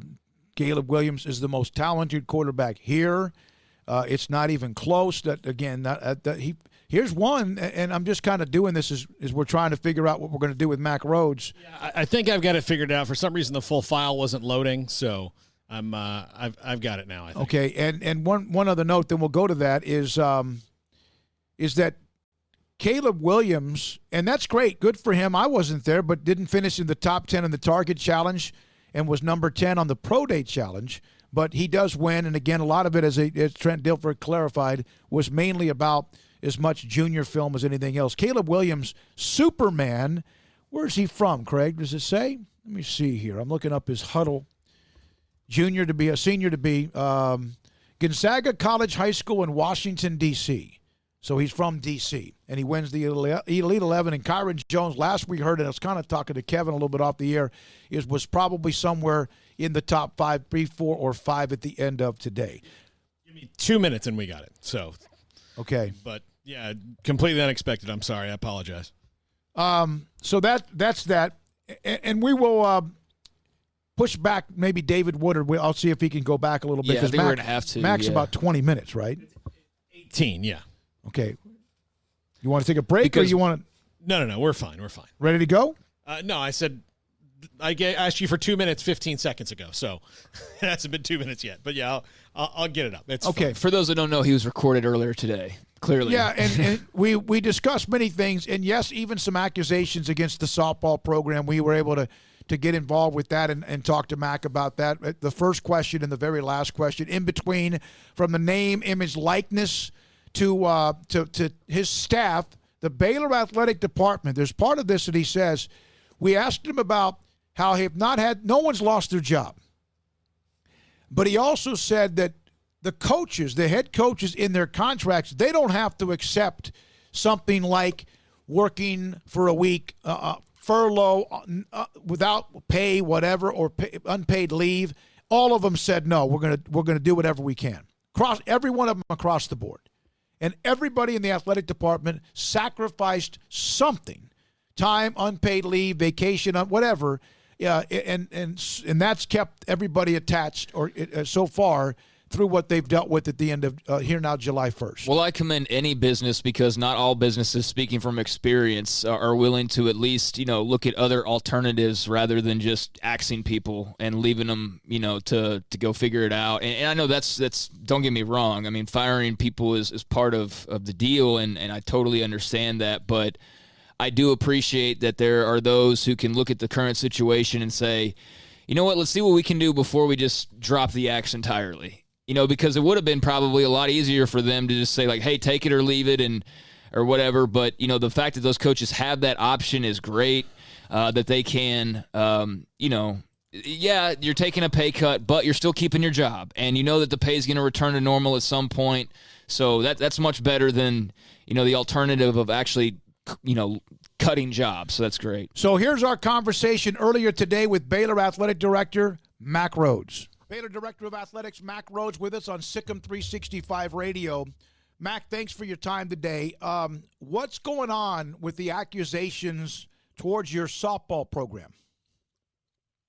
Well, we're in the process of looking into it, right? As I think, probably most people that have followed it know that there's been a reaction certainly to some Facebook posts by our assistant coach, Coach Lumley, and it's brought some concerns, and so we're looking into it, and it's something that we are trying to do obviously in a very timely manner, and it's because it's a personnel matter. There's not much more that I can say and talk about, but we're aware of it, and we're addressing it as appropriate with the university, and we'll see what happens. Mack, with the latest round of spikes nationwide and everything, especially here in Texas, are you less optimistic about fans in the stands for games this fall? Yeah, Paul, I think that is a question we're all asking ourselves, and we're concerned, and we're not, as you mentioned, we're not headed in the right direction, right?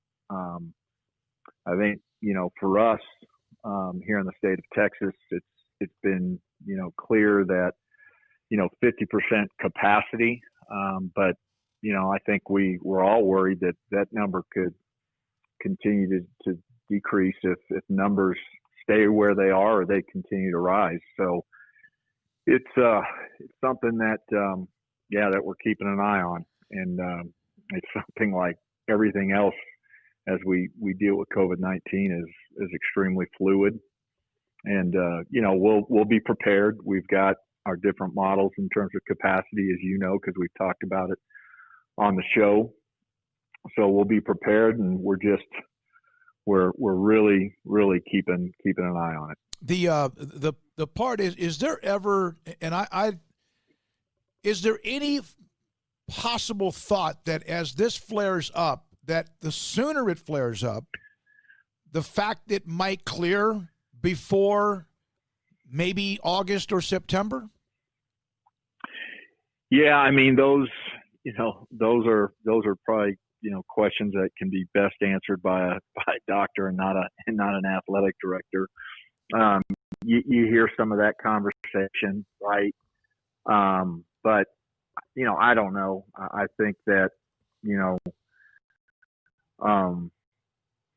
I'm not sure if that's the case, if that's true, because it's spiking now, it won't spike later. If we don't get a handle on this, I think it, could continue to spike. Mm-hmm. So I think we all need to get handle on this and do our part. And I'm not going to get into wearing a mask, not wearing a mask, all of that. But I think we all need to have, and myself included, a sense of responsibility and just understand how quickly this spreads. And you have a responsibility not only to yourself to take care of yourself, but also to take care of others. And let's not make it so dang easy for this virus to spread. And I feel like, you know, we've almost lost a reverence for the disease, and we're out trying to go about life as normal. And I get that and understand it, because we all want to get there. But if we don't, you know, really take some precautions now, I think that finish line, we just push it further and further and further back. And as it comes to college athletics, right, this is a daunting task. It is going to be a daunting task to try to play a season, whether it's football, whether it's volleyball, soccer, right? And again, still a long way to go till we get there. But and we will do everything we can and have every plan and execute it at the highest level, so that we have the best possible chance to play. But it's a daunting task, and the rising numbers, you know, make it difficult. Mac, I know that everything you guys are doing is with the greatest caution, and the way that you feel about things, I'm sure, is at best cautiously optimistic. But so far, with the onboarding, with the students buying into following the protocols and everything they have, with the student athletes you have, how do you feel that that's going? I feel like it's gone really well. You all know the numbers, right? We've released them, and this idea of primary contacts and you know, those others that have been affected, you know, just by being around somebody that was a positive. You know, I feel like our student athletes, I'm really proud of them. I feel like, you know, they're taking this idea of making sure that they're responsible to the community, they're responsible to their teammates, to other student athletes. I feel like they're taking that serious, and they're taking precautions. And so we're in a pretty good place right now. You know, we have hit the pause button with soccer and volleyball and cross country and both basketball programs. You know, we were going to onboard July 6th, July 7th, all of those with the exception of women's basketball, and then women's basketball July 13th. And I think more than likely we'll onboard everybody within that time frame, within a time frame of July 6th through July 20th, but probably spread it out a little bit more, handle a little bit different, right? We're working with public health, obviously. I don't remember the number. I was traveling, but you know, the number of new cases in McLennan County, I think, was a record, just if it wasn't today, yesterday. So we've had a great relationship with public health, and we do have a great relationship in working with them and just making sure whatever we're doing in our small own little world isn't negatively impacting them. You know, for example, the number of tests available, all of that stuff. So we'll still get fall and basketballs in. Again, the plan is by July 20th, but won't do them back to back starting July 6th. Mac, a lot of the athletic departments have discussed how coaches have taken pay cuts, or some have taken less, or this and that because it's obvious. It's the money that is not available that should have been or would have been available with the tournament, and who else knows what's going on. How has your athletic department reacted when you've asked them to maybe take a week without pay, or maybe whatever that term is, furlough, or when you've said we have to all maybe give a little bit so that all of us stay here so you don't have to get rid of people? Yeah, it's first of all, the staff's been terrific, right? And going into this, right, we knew the reality. This wasn't Baylor specific. This was everybody in college athletics that there would be cost reductions, and we went into it saying, we really want to protect our people and try to do everything we can so that we don't have to lay off anybody, right? And we've been blessed. We've been blessed that so far, we haven't had to do that, right? We've been blessed that we've had a really good budget situation. You think about the Bear Foundation. We had a goal of $12 million, and we really thought we were going to come in at about 11.3, which, I think if you asked anybody, we would have all given each other high fives. And we ended up coming in at 12.7.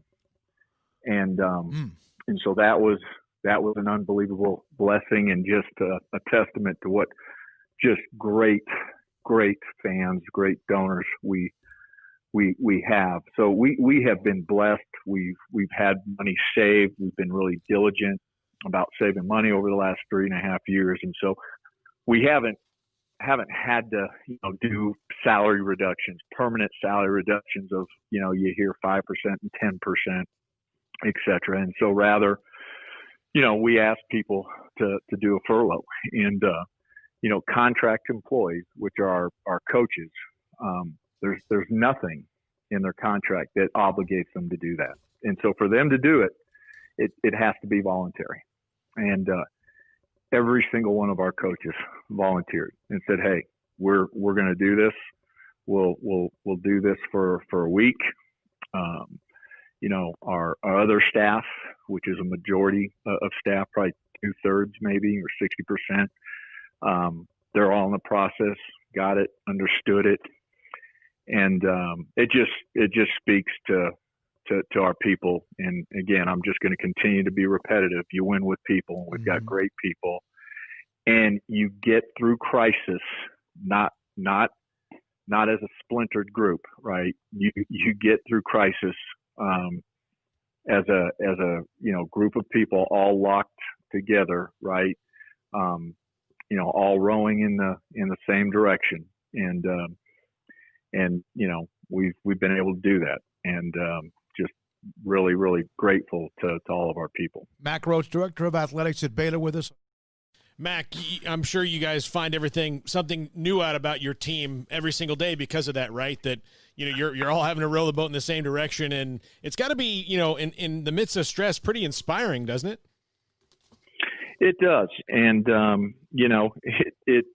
I think there's even been times of emotion where just the unity, right? And maybe that's a better way to explain it. Is just you get through crisis, you overcome adversity, right? The best way to do that is by unity, and again, not saying that we're perfect, but we've had great unity, and people understand the situation, they understand the significance of the situation, and everybody is wanting to do their part, and there's even some others that are doing more than just their part, and so it's been really, really good. And again, I pray and hope we don't have to get into a situation where we're doing salary reductions,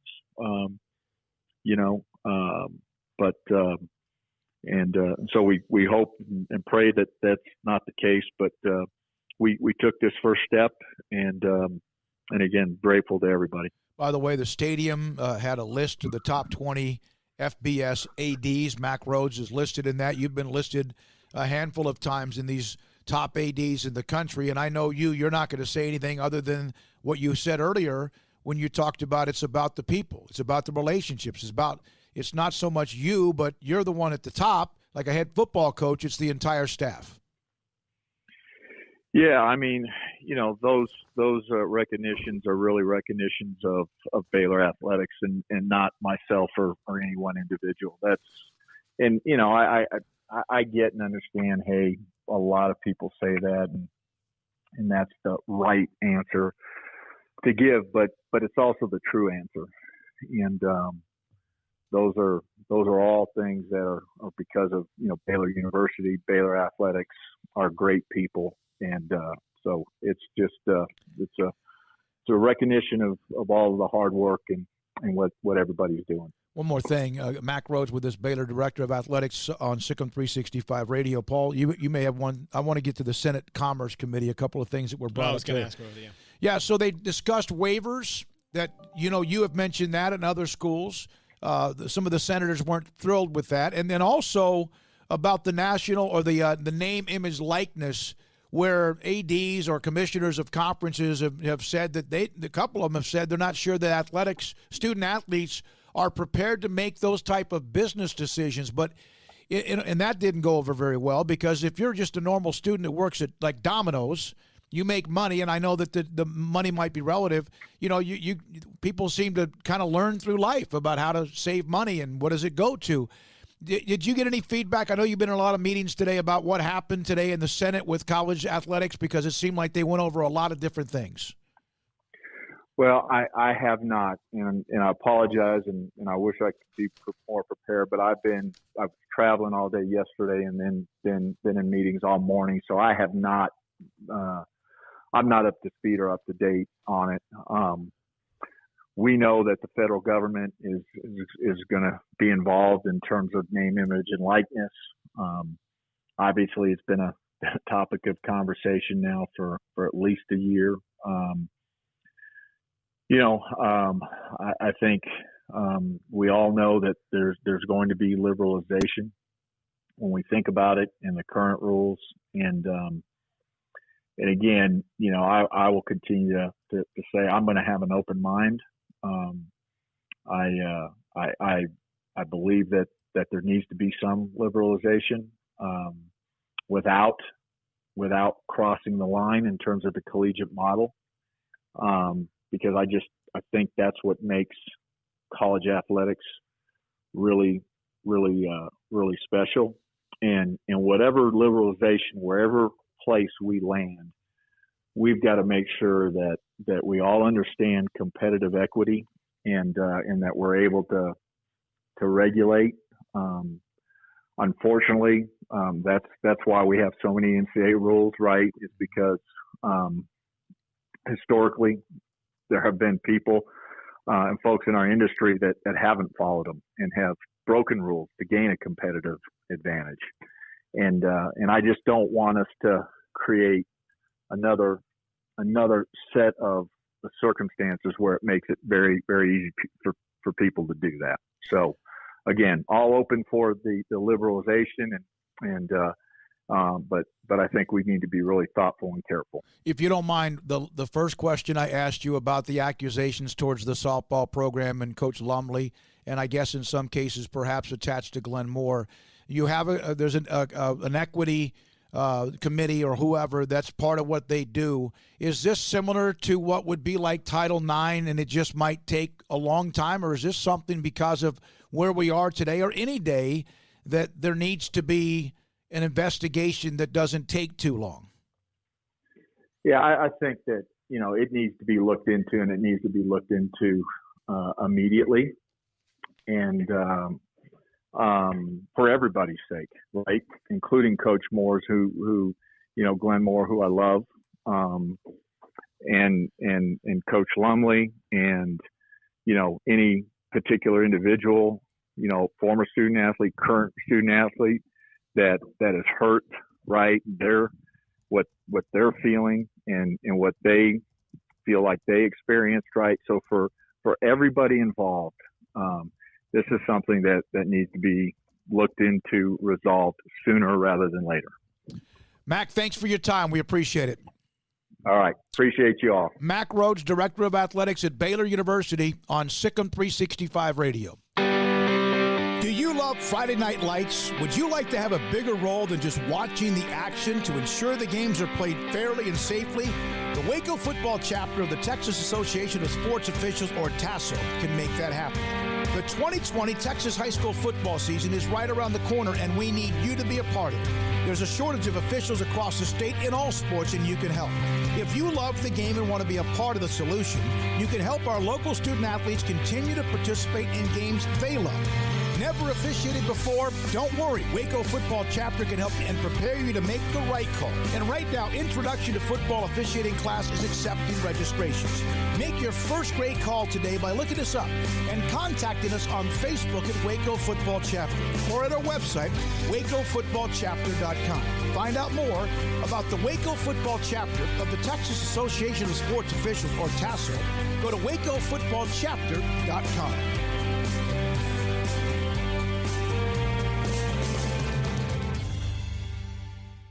Boozers is the wedding ring store and more. If you're ready to get engaged or already married and want to upgrade your wife's ring for a special anniversary, Boozers is the place to go. With the largest selection of premier quality diamond engagement rings and wedding rings in Central Texas. They have 7 cases with over 300 styles of rings from top designers like Natalie Kay. Choose from yellow, white, or rose gold, plus beautiful top quality loose diamonds. With an in-house jeweler, they can also custom make anything you want. Bring in a picture or drawing and let Boozers create your one-of-a-kind pendant or ring. They can even use some of your old gold and diamond jewelry to create something new. At Boozers, you'll find a great selection of quality timepieces, and Boozers is the place for expert watch maintenance and repairs too.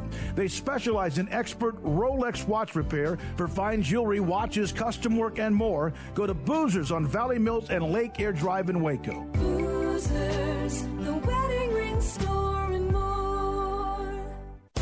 At Ideal MRI, we feel blessed to be part of the Waco community. We're a small family business here in Central Texas. At times like this, the cost of healthcare has never been more important. And unfortunately, significant illnesses and injuries still occur. And that's why Ideal MRI is open and here to serve you through this difficult time. So if you need an MRI, ask your doctor about Ideal MRI. You can schedule online in minutes at idealmri.com or call 833-IDEAL-MRI.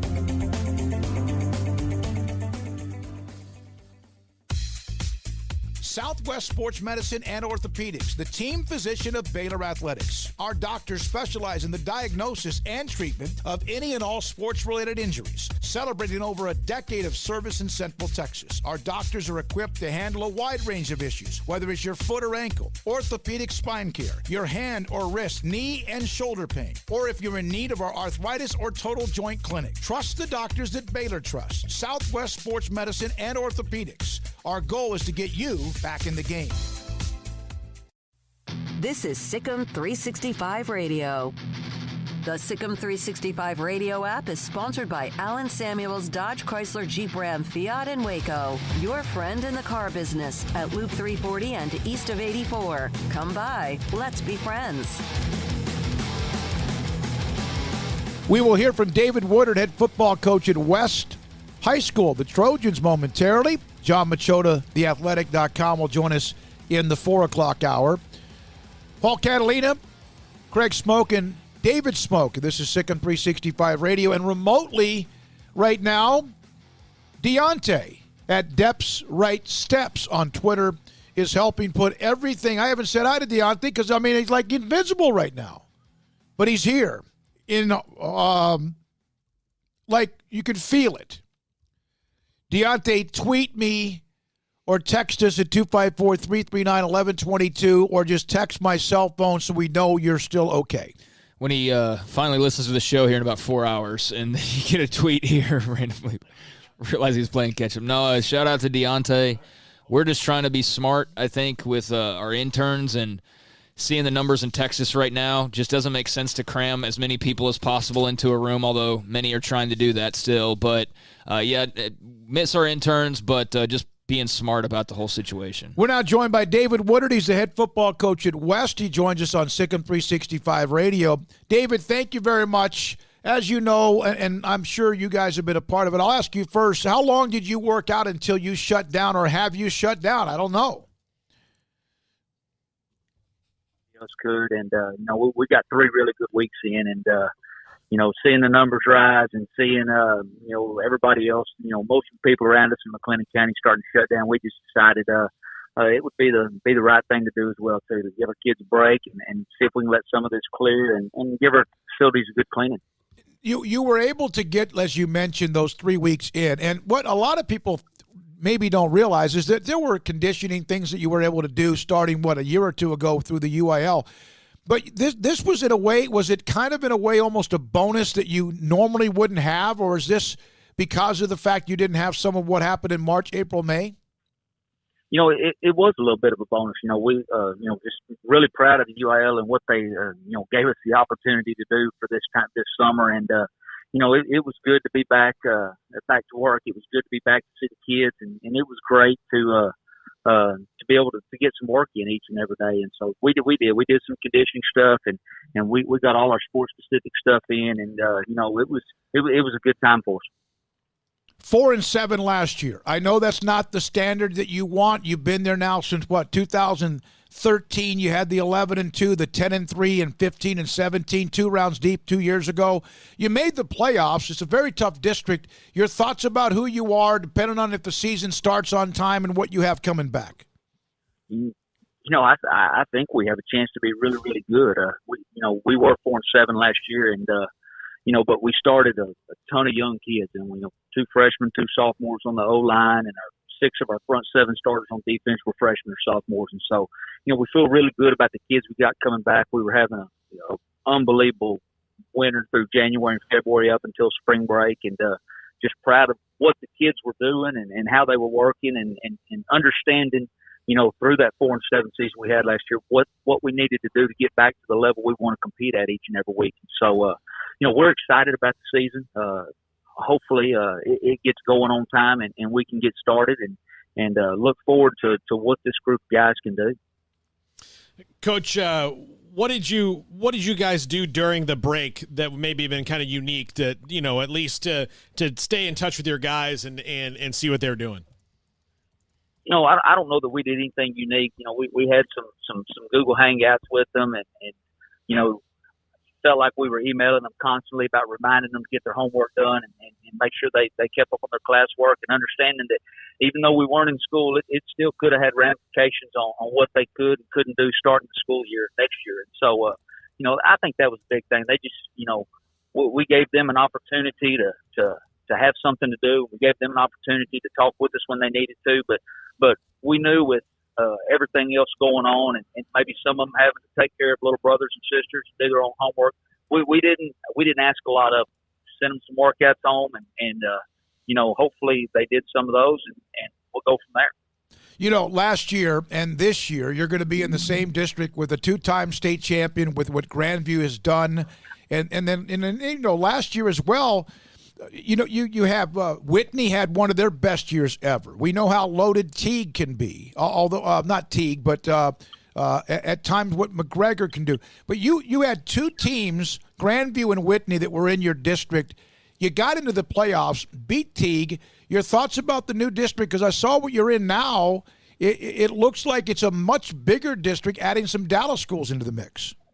It is, and we still got Grandview, and as long as they got that kid taking snaps every time, they're going to be the guys to beat. So he's a special player, and Whitney's doing what they've done over there has been really well. And those Dallas schools don't know a ton about them, but that we played Madison. I think about 12 years ago. I think my first year here as an assistant in the playoffs, and they're really talented. So it doesn't get any easier. And I think when David Campbell's rankings came out, I think 4 of the top 6 teams in the region or in the state are in our region, in Region 2. And so, it's going to be tough, but it's going to be a challenge, and we're looking forward to it. So, hopefully, come down to the first part of November, we're still in the mix at that thing and have a chance to make a good run at it. Some people don't realize that 2018 team, David Woodard, head coach at West, you had that 8-4 team.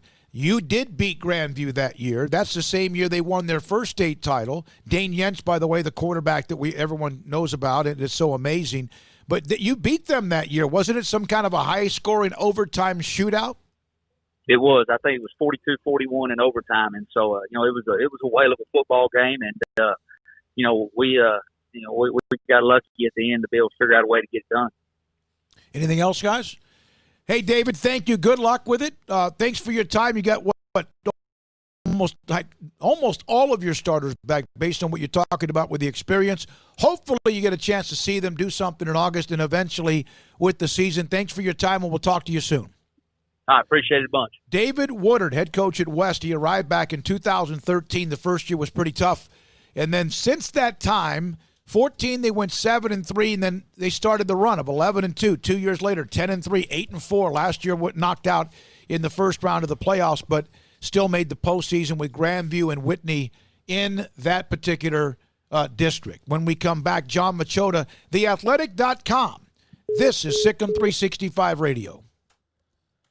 Richard Carr Motors. Right now they've got the Buick crossover SUV with a quiet ride, a roomy interior, and that's just one of the many offerings they have currently at Richard Carr, because right now they are overloaded with used cars and trucks. Over 100 in stock. That includes over 25 used trucks as well in stock, all at discounted prices. And they've not only got the used cars, but they've got the new rides as well, like the Cadillac line of XT4, the XT5, the 7-passenger Cadillac XT6. Right now, you can experience the thrill of owning a Cadillac XT4 for only $35,900 at Richard Carr Cadillac. And as always, they are all about the customer. Richard Carr Motors, the people you can count on when you go into the dealership or you do business with them online, because not everybody's wanting to venture out and about right now.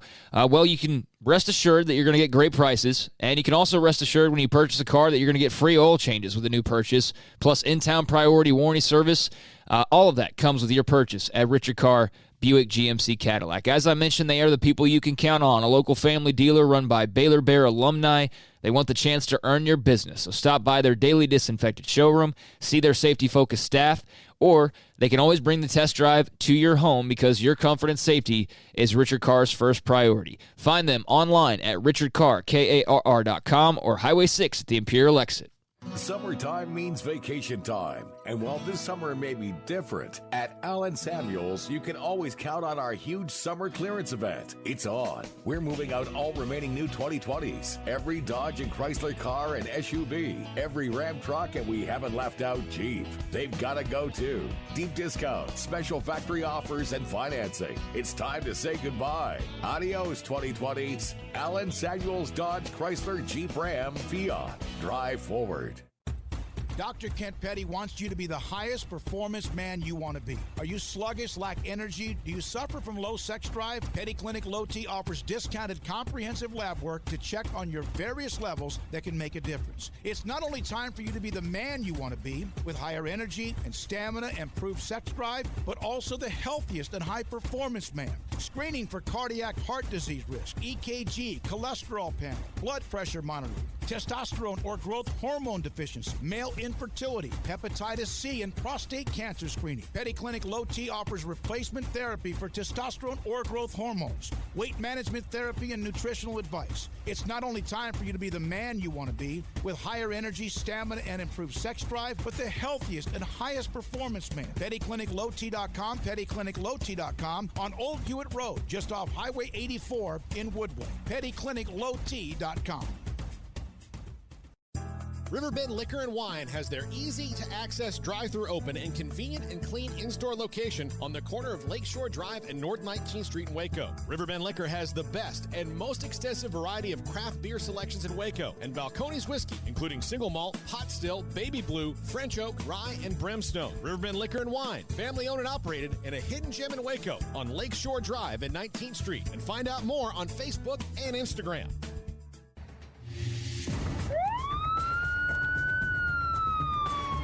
If you or a loved one or friend has been arrested and you can't afford bail, trust Terry and Chase Chapman at Chapman's Bail Bonds, covering Waco and McLennan County for over 25 years. Chapman's can bail you out anywhere with experienced, knowledgeable local agents who are committed to serving you professionally, respectfully, and with the highest integrity. Chapman's understands your privacy is important. Your freedom can be secured fast when you use Chapman's Bail Bonds. Open 24 hours a day. Payment arrangements available. Call Chapman's Bail Bonds. When you need help, 254-754-1603. When you ring, we'll spring. We're We're fighting hard at Pickup Outfitters in our battle to end truck nudity. But it's not just about putting an outfit on a naked truck, it's about making sure you have the very best customer service. So we offer the Pickup Outfitters Lifetime Installation Guarantee. Over time, sometimes your outfit needs a little tune-up, maybe some tightening, adjusting, whatever. If you outfitted your truck at Pickup Outfitters, that tune-up is absolutely no charge for the remainder of the time you own that truck. We also offer free warranty assistance.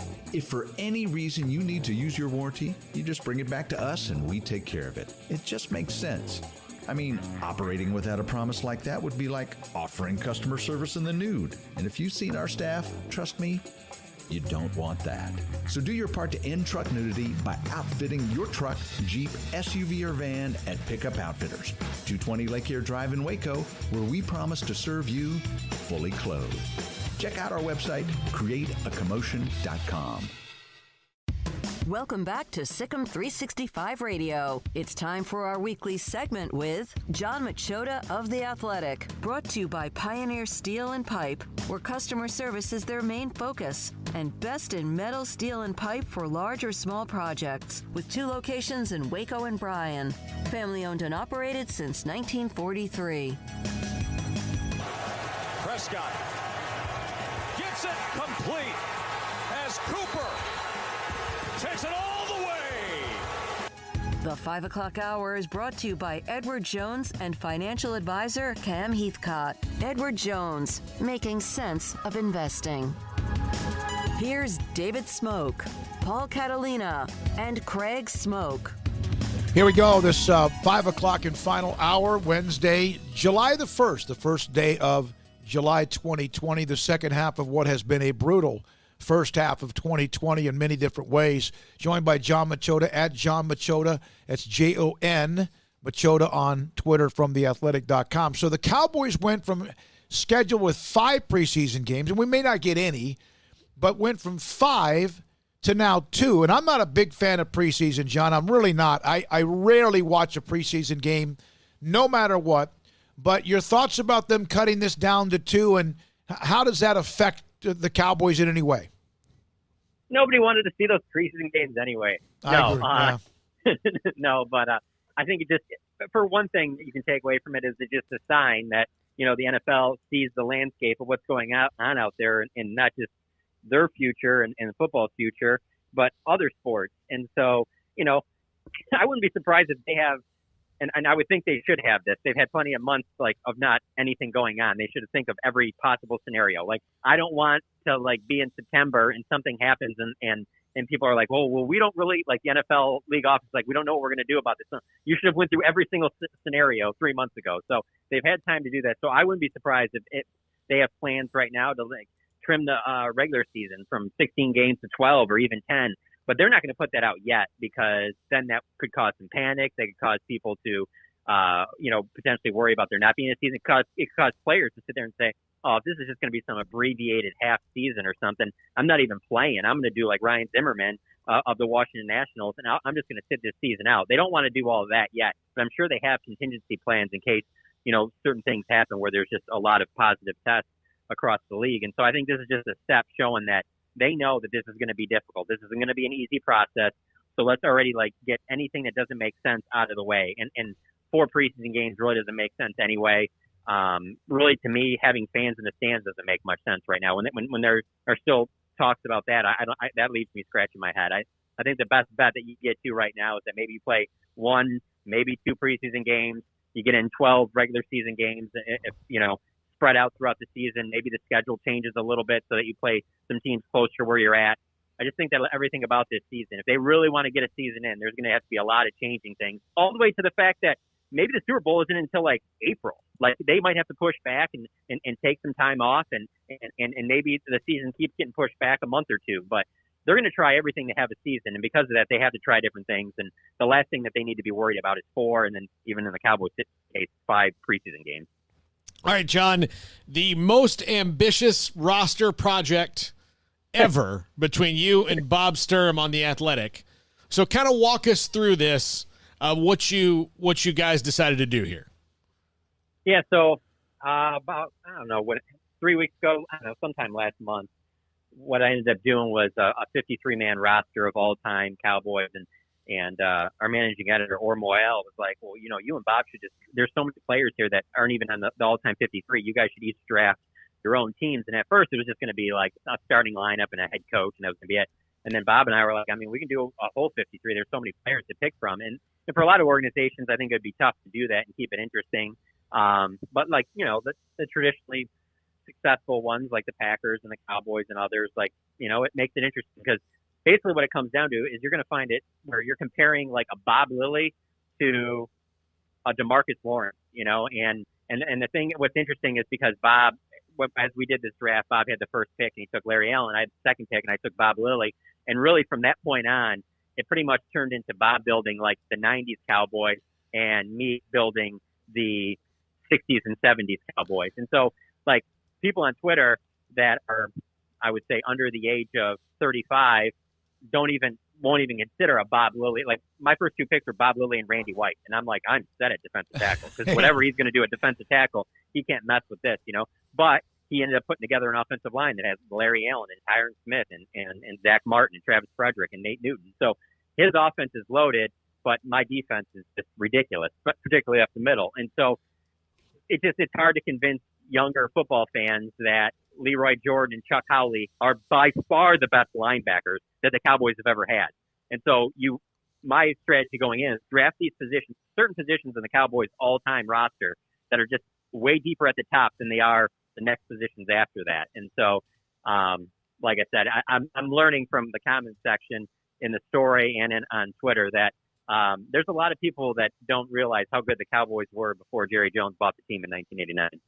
So basically it was, like the way you described it, so it was a 90s dynasty for Sturm, and you basically got everybody else practically? Yeah. And then we had a draft. In the draft, we had to draft a head coach and then two coordinators, an offensive defense coordinator, and they could be anybody that coached with the Cowboys. It didn't necessarily have to be an offensive or defensive coordinator for them. So I pulled the trigger first and I coached, and I took Landry. He followed back with Jimmy Johnson, and then I immediately followed back with Bill Parcells because as my defensive coordinator, because I just don't think there's anybody else in the Cowboys history of coaching that would be able to mess with Bill Parcells and Tom Landry. So we followed up with Norv Turner as his OC, and Wade Phillips is his DC, and my offensive coordinator is Sean Payton. So I wanted to kind of put in somebody new with my older regime of players. So it's interesting, it's kind of food for thought. But tomorrow is going to be really interesting because we got a post coming up. Mike Sando, an NFL writer that works for The Athletic, he's consulted with several league sources and presented our rosters to them. And so tomorrow he's going to have a piece up on The Athletic that basically is their opinion of who drafted better, where are the strengths, where are the weaknesses. I can tell you this right now, though. The Cowboys' all-time roster is just so ridiculously loaded that it makes it a lot of fun, I will say doing this, one of the things I thought about is just some of these franchises that, if you're like the Patriots and you're doing this with another person, like after you take Tom Brady, like who's the next quarterback you're taking? Whereas with Bob and I was fine with Aikman or Roger Staubach, and we didn't take either one of them until like pick 30, just because it was kind of like, we're going to fill everything else because as soon as the one takes the one, well, I'll take the other one because there's, it's at least a debate. A lot of these teams, if you don't get their star quarterback or their star receiver or star running back, it's a huge drop-off to the next best guy. Well, I was going to ask you that because I was looking into quarterbacks. I went, wait, Troy Aikman's the 31st overall pick, but that makes sense. There's a method to your madness. It's like, it makes sense. One of them is going to get Aikman, the other one's going to get Staubach. So you could have waited until the 50th round as long as you had one or the other available. Can't believe nobody went Jason Garrett for OC. Yeah, I know. Shocking.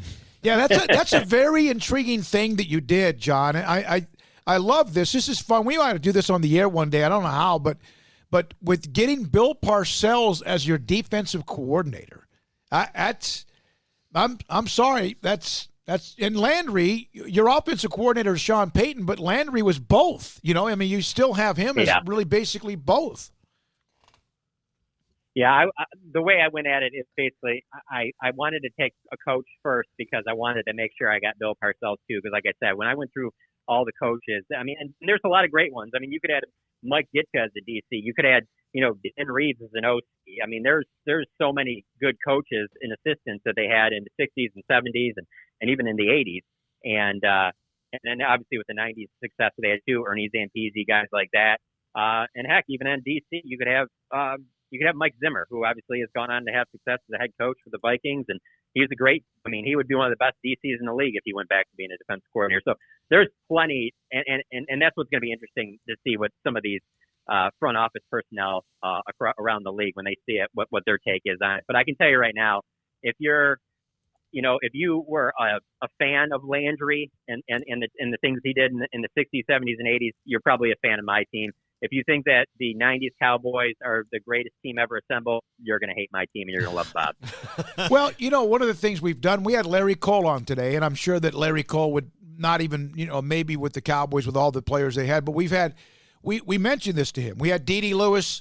We've had, of course, Cliff Harris, Charlie Waters, Larry Cole, Chuck Howley. We have Howley. Is that Leroy Jordan? We've had all these guys on. And one of the things I wanted to do when we started this show back in early April was to kind of, without games, is take a trip down memory lane to let people realize who some of these guys were that built the foundation of who the Cowboys became.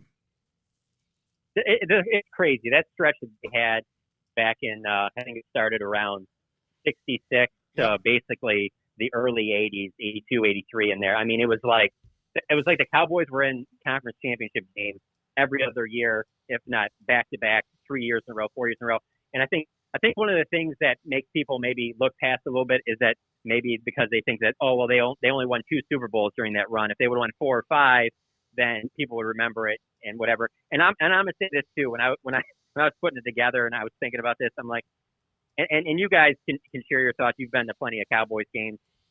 I'm being a guy that's not from Dallas, being from Detroit. I'm actually surprised with like how little they tie in their history. Whether it's you're at the stadium, the game, stuff like they've had players back and they do the Ring of Honor and things like that.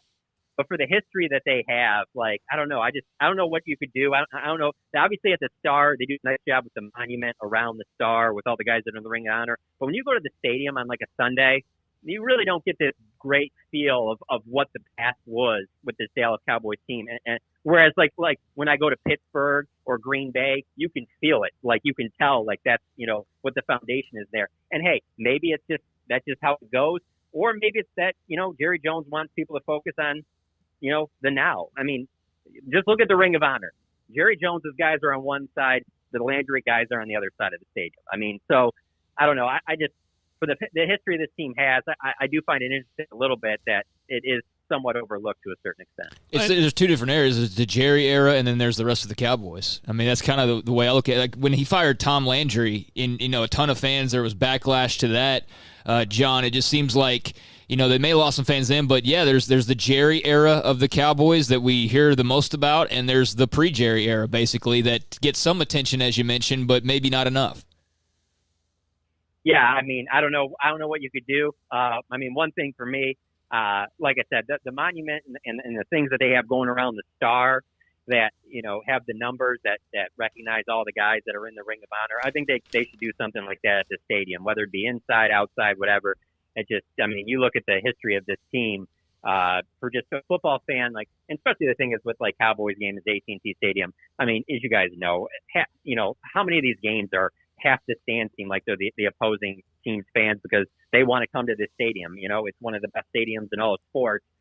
So even if you don't like the Dallas Cowboys, you sit there and you're just like, wow, the history of this franchise is ridiculous. Like, it's so easy to forget about this because, it's been a long time and a lot of these guys, aren't around and it's easy to forget about it. But their history is incredible. You can put it up against anybody in sports. John, I do feel like this covering the Cowboys, though, because, Smokey was around in the 90s era, and he got to cover the Super Bowls and everything. I feel like right now we're covering the band that only has, like, one original member in it, where it's still like they play some hits, but, it's not the same. Are you talking about with the current team? Yeah. Yeah, no, I will say, having that salary cap, that obviously is a factor because it's going to be hard to load up on both sides of the ball and be able to compete with like the 90s teams or even the teams before that when it was clearly that Gil Brandt and the scouting staff that they had, with Tom Landry and the coaches he had, they had a huge advantage over almost every other team. I mean, they were getting players that just other teams weren't even scouting that ended up turning out to be superstars. And then just the fact that there was just so many great football players in Texas, and most of those guys you could keep in state, whereas now it's like it's such a copycat league that if you just have a little bit of success, whatever you're doing, the rest of the league is going to catch on to. And it's just so hard because it's not just the Cowboys right now. Like, what team right now really has all these guys that you can just compare to, let's say, the 90s Cowboys or the 70s Cowboys? Like, there's just not even a team, because the only team that you can compare to that are the Patriots. And really, it ends at two people. It's Tom Brady and it's Bill Belichick, and that's it. And it's not like, you can talk about Ty Laws and Teddy Bruschi's and guys like that. You're not going to talk about those guys like Bob Lilly and Chuck Howley and Drew Pearson. Like, those guys aren't going to be remembered. Like this, when we look back on this Patriots run, which is probably the greatest in NFL history, it's going to be remembered for those two people, and that's Brady and Belichick. You were mentioning, and I agree with you on that. You were mentioning the draft, and you grew up as a Lions fan, as you mentioned, and I'm old enough to remember, some of the guys that played. But I want to put everything into perspective for Cowboys fans. So you could have Aikman or Staubach, and even then, you have guys that were really, really good along the way, right? Romo, Danny White. The Lions have Bobby Lane, who I think won like 3 NFL titles. He's a Hall of Famer. And Dutch Clark. And in between, that doesn't mean they don't have other quarterbacks, but it just kind of puts things in perspective. You have like Eric Kramer. I know they have the Barry Sanders and things like that, but it's that's it. You really. There's no question about that. It's funny you say it, because that's one of the examples that when we were talking about this through our Slack channel, I brought up the Lions. I was like, literally, the first quarterback to go would be Bobby Lane, and the next quarterback to go would be Matthew Stafford. If that shows you really where they're at, that's the history of the Lions franchise. Yeah, and even if you took running back, you'd have Barry Sanders and then Ollie Matson, or perhaps, of course, Billy Sims. He was hurt, but that's pretty much it. Or Doak Walker. No, Doak Walker. I'm sorry. Doak Walker was there. He didn't play very long. He played the 6 years, but Doak Walker would be another one because he's in the Pro Football Hall of Fame. But it's just like it dries up very quickly. It's very interesting how that worked. Anything else, guys? Nope. All right. So, John, I was putting up a note on a whiteboard that I have where I live. Like, for example, the Big 12 Media Days will be virtual July 20th and 21st. The players and coaches, etc., at least for now, are allowed to go back on campus. Baylor, start workouts on the 13th, which that's 2 weeks from now, and of course numbers are going crazy. When is the first time that players are allowed back in the facility if things hold up the way they are? So it seems like July 28th is the target date for a lot of this. But I would say even with that, I could see it getting pushed back, especially now that you're talking about only having 2 preseason games, because you can push this back a little bit, and your training camps can start a little bit later, because that's the thing, like when we would go to Oxnard in previous years, it was like you feel like you're there for a week and a half, and then boom, it was already going to one of the preseason games, whether it be down in San Diego or up at San Francisco or whatever, where now I think you can kind of ease into it because you're not going to be going anywhere. You're going to have more days because you're just going to be at your home facility, and the only preseason games you're going to play are at your home stadium. So because of that, I think you have a lot more wiggle room, I have to say. And then the other thing is, I just don't think the way the structure is going to be similar to what it has been in the past. And that's why this offseason is so weird, is because even under Jason Garrett, you kind of see which way they might go in terms of how they structure the offseason. Mike McCarthy be completely different in a normal offseason, and now this weird, crazy offseason, it's going to be even have to be less than that, to the point where maybe there's certain days where they don't even have the offense go against the defense, and it's just guys doing conditioning things and doing individual drills. Because really, the key that you're going to be doing is you want the guys to get work in. You really don't want them to be that close to other guys, because it's going to be more about it. Instead of it always being about let's have our football players playing their best when the season starts, it's going to be like, let's try and have as many of our 53-man roster being able to pass the COVID-19 test to start our season, because it's better that we just have the guys out there, even if they are a little rusty. Thank you, John. We appreciate it. John Machota with us on Wednesdays at around 5 from theathletic.com, covers the Cowboys. with us on SicEm365 Radio. When we come back, a couple of different things I want to get into. One is yesterday we had Andy Staples on from theathletic.com on the best or top 300 places he's eaten covering college football around the country, and Central Texas had 4 locations. Mark Cabali from theathletic.com ranked the best NFL press box food, and I think there's like 7, 8, 9 different franchises who graded A. We'll go into that. Of course, AT&T Stadium is marvelous, and that's among the list as well. We'll have that, plus kind of go back and summarize a few things from earlier today, and this is SicEm365 Radio. Riverbend Liquor and Wine has their easy-to-access drive-through open and available, convenient, clean in-store location. If you're a craft beer fan, you got to check out Riverbend Liquor and Wine, Lakeshore Drive and North 19th Street in Waco. A ridiculous variety of craft beers they have there in their fantastic walk-in fridge. You want Balcones? They've got it there. Single malt, pot still, baby blue, French oak, rye, brimstone, rumble. They've got it there at Riverman Liquor and Wine. I've used the drive-thru. It's convenient. It's easy. It's fantastic. You drive up. You tell them I want this, this, and this. They give it to you. You give them your credit card or whatever you're going to pay with, and you're on your way back home to enjoy your beverages. Riverbend Liquor and Wine, family-owned and operated, a hidden gem in Waco on Lakeshore Drive and North 19th Street. Find out more on Facebook and Instagram. You want to know why Stonewood Dental is so successful? Listen to what happy customers have to say. It's pleasant. It's different than any other dentist office. I really feel like they care. And it's not that you're here for 2 hours waiting on someone to take care of you. It's quick and easy, and I bring my kids, and my kids love being here too. They really love the treasure box. Staff is really nice and accommodating, real friendly. You feel more like home. It's not sterile looking. Everybody has their own personalized rooms with decorations and decor, and they'll even have a blanket for you when it's cold. I've recommended people to actually come here, and they are patients now. I really love it here. It feels like family. Learn more, stonewood-dental.com.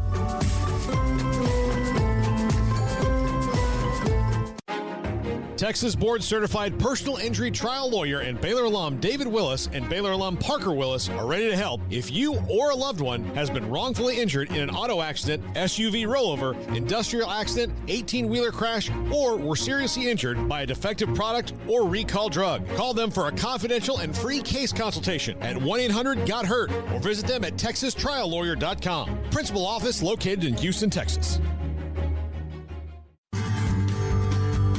Time to fire up the grill, heat up the oven, or get that deep fryer going to enjoy the top quality products at Waco Custom Marketplace. And order 30-pound bags of live crawfish by noon on Thursday and pick up on Friday to enjoy the weekend. Live crawfish available right now. And Waco Custom Marketplace doors are open for business Monday through Friday from 9 to 6, Saturday 10 to 5. And crawfish boil boxes available as well. Make your order for live crawfish by noon on Thursday. Pick up on Friday for the weekend. Waco Custom Marketplace, your home for fresh kolaches, cinnamon rolls, and baked bread daily. Butcher shop to cut your steaks the way you want. Fresh seafood, summer sausage, boudin, and house-cured and smoked bacon. Spices, seasonings, soup mixes, charcoal, and lighter fluid. Waco Custom Marketplace, doors open Monday through Friday, 9 to 6, Saturday 10 to 5, 425 Lake Air Drive or WacoCustomMarketplace.com.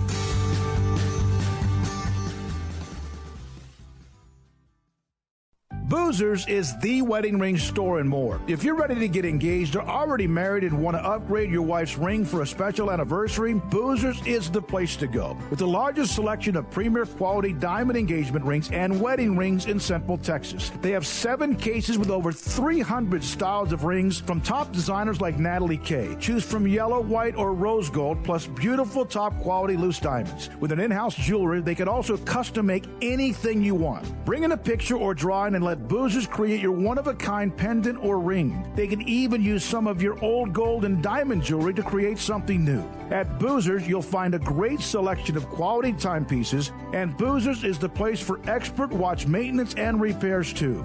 They specialize in expert Rolex watch repair for fine jewelry, watches, custom work, and more. Go to Boozers on Valley Mills and Lake Air Drive in Waco. Boozers, the wedding ring store and more. One size fits all. That may be all right for an adjustable belt or cheap sunglasses, but when it comes to your financial needs, no one wants a one-size-fits-all strategy. Ben Erlinson, your Edward Jones financial advisor, knows that his most important goals are yours. That's why he takes the time to understand your needs, knowing you. That's how Edward Jones makes sense of investing. Ben Erlinson, 100 North 6th Street in Waco, 254-759-8533. Edward Jones, member SIPC. This is SicEm365 Radio. Text us at 254-339-1122. The SicEm365 Radio text line is sponsored by Riverbend Liquor and Wine, with the most extensive variety of craft beer in Waco. A hidden gem on Lakeshore Drive and 19th Street. Earlier today, Greg Tepper from Dave Campbell's Texas Football Magazine, Fox Sports Southwest, sent us, those of us in the committee of the UIL 100, a list of voting for the best all-time teams in Texas football history. There will be 100 players, there will be 100 teams, and there will be 100 rivalries. And the teams are going to be broken down into decades, I believe. But there was this initial surge of what we did. He then grabbed a certain amount that everybody pretty much discussed. And it's obvious there's some names. And then we went and started voting for the players yesterday. It was hard. And then today we did the teams. I guess tomorrow we'll do the rivalries. It's the UIL 100. And it's interesting how some of these are teams named whatever rivalries that I've covered or we've covered along the way. Now, there was a story that Jason King in his homework assignment.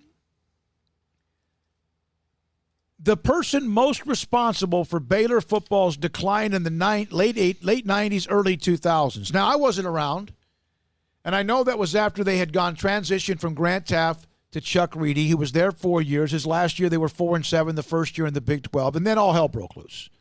Dave Roberts, who Lou Holtz must have muscled in. That's what I kind of see some chatter. Then Kevin Steele disaster. And then Guy Morris started to at least semblance of a football program. There's a lot of people that mentioned A.D. Tom Stanton, who's the one that actually did hire Kim Mulkey. Mm-hmm. I said, what would have happened to Baylor football had they hired Pete Fredenberg during the transition? And somebody, of course, Fredenberg now at Mary Hardin Baylor, that he was kind of toxic at that time because of the recruiting. Oh, really? And you know, and someone actually suggested, and we'll get, eventually, that might be why the NCAA just hammered his ass here in the last year or two, although Mary Hardin Baylor turned themselves in, remember, and suspended him without pay, is that it was kind of like making up for 40 years ago. Well, something's weird there. Something's weird there because if he's as good of a coach as he appears to be, and he's a very good coach at that level, then I can understand just being at a spot and loving a spot, but you'd think there would be if you're that good, somebody's poaching you away from D3 football. I don't care how great Belton is. I don't care how great the administration is. You don't have full scholarship players, so you're not sticking around there for forever if you're the greatest coach. And I'm not trying to, rag on Pete Fredenberg. I'm just saying there has to be something else to that, as he's alluding to. Yeah. I would say, though, if you're going to blame somebody – athletic programs are... And I'm not blaming him because I didn't even answer this question. And if you're going to blame anybody for an athletic program being bad for a long period of time, it has nothing to do with coaches. Unless you're... It's those who make decisions to hire them. Exactly, because you can have a bad coach or two, and that can be bad, but if you're repetitively hiring bad coaches over and over and over again, then it's the athletic director. I said this, and Tom Stanton, I've known him for a while. He's an incredibly nice guy. He's a great guy, but as far as his interactions with me, but he and I were on the same panel as a roast for Steve Fallon for the Waco Lions Club. It was right after Fallon retired. They threw him a roast. The panel was me and Tom Stanton, Coach Taff, and Brad Sham. So you can tell who people came to see. Obviously, it was me. But so Brad and Coach Taff are there, and they do their thing. And one of the jokes I made was, I'm up here with Brad Sham, the coach of the voice of the Cowboys, and Grant Taff, who's the most irreplaceable, because at this point, Art Briles had just been hired, and who's the most irreplaceable guy in the history of college football, apparently. I said, if you don't believe me, just ask Tom Stanton. And Tom laughed, but there were some people that did not think that joke was funny. Like, they did not like it. And it is, because it was hard, and it is about the administration. And then I'll even say, not so much for Tom Stanton, Tom Stanton's bosses, because no athletic director is the boss of the whole school. So who are the bosses running the things then that were, because it's not like Tom Stanton wasn't asking them for things. He maybe not have asked them for the right things, but who told the athletic department no for the long time? If you don't have the right people in place at the upper tier, you could have Nick Saban. It's not going to matter. Like, he'll still win more games than your average coach would, but he's not going to have the success that he had at Alabama, because you have to have the right people above making the right decisions. I mean, ultimately, they are the people in charge. It's not the head football coach. So, yeah, I mean, I didn't know enough about that time period to give an answer, and I wasn't going to crowdsource for that one. I just didn't feel like it, so I kind of defaulted to hear what everybody else had to say, and I hadn't even checked out the piece yet, so I'm not even sure what everybody's answers were. Yeah, well, mine was, what if they would have hired Pete Fredenberg? And I also think that Baylor, no matter what, they weren't ready for the Big 12. Remember, they got in, but they weren't ready for the Big 12. But at that same time, remember, Oklahoma was starting to struggle. They had John Blake, then Snellenberger came in, or one of the way, and they had a couple of bad years until they hit the jackpot with Bob Stoops. Tom Stanton's name was brought up. Some of it was brought up. A handful might have blamed Lou Holtz. Now, we have our own answers. I'm talking about when the board started to respond, because they feel like Lou Holtz sweet-talked, would it have been hey, Baylor. Yeah. Who? God, I miss you doing that. Yeah. What was the president at the time? I can't remember. Sloan? Robert Was Sloan? it Robert Sloan? I don't know.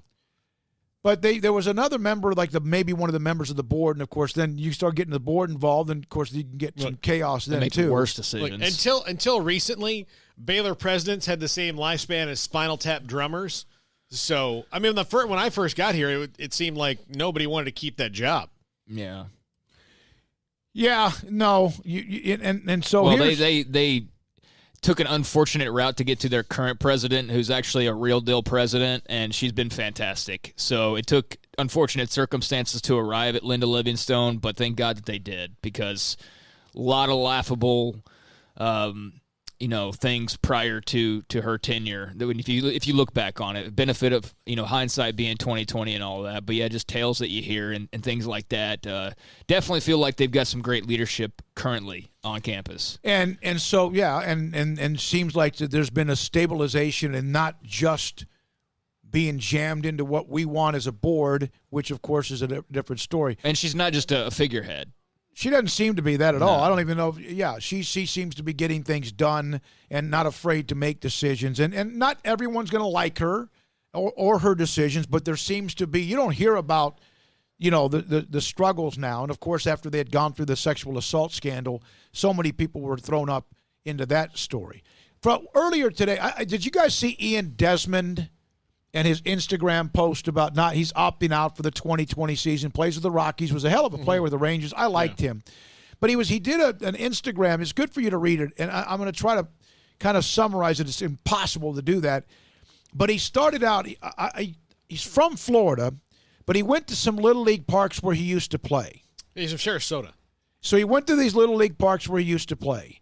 And he said, the parks, the fields, the batting, all the back stop or whatever is kind of beat up, and he went to go look at something, and the last date on there that mattered was 2015, 5 years ago.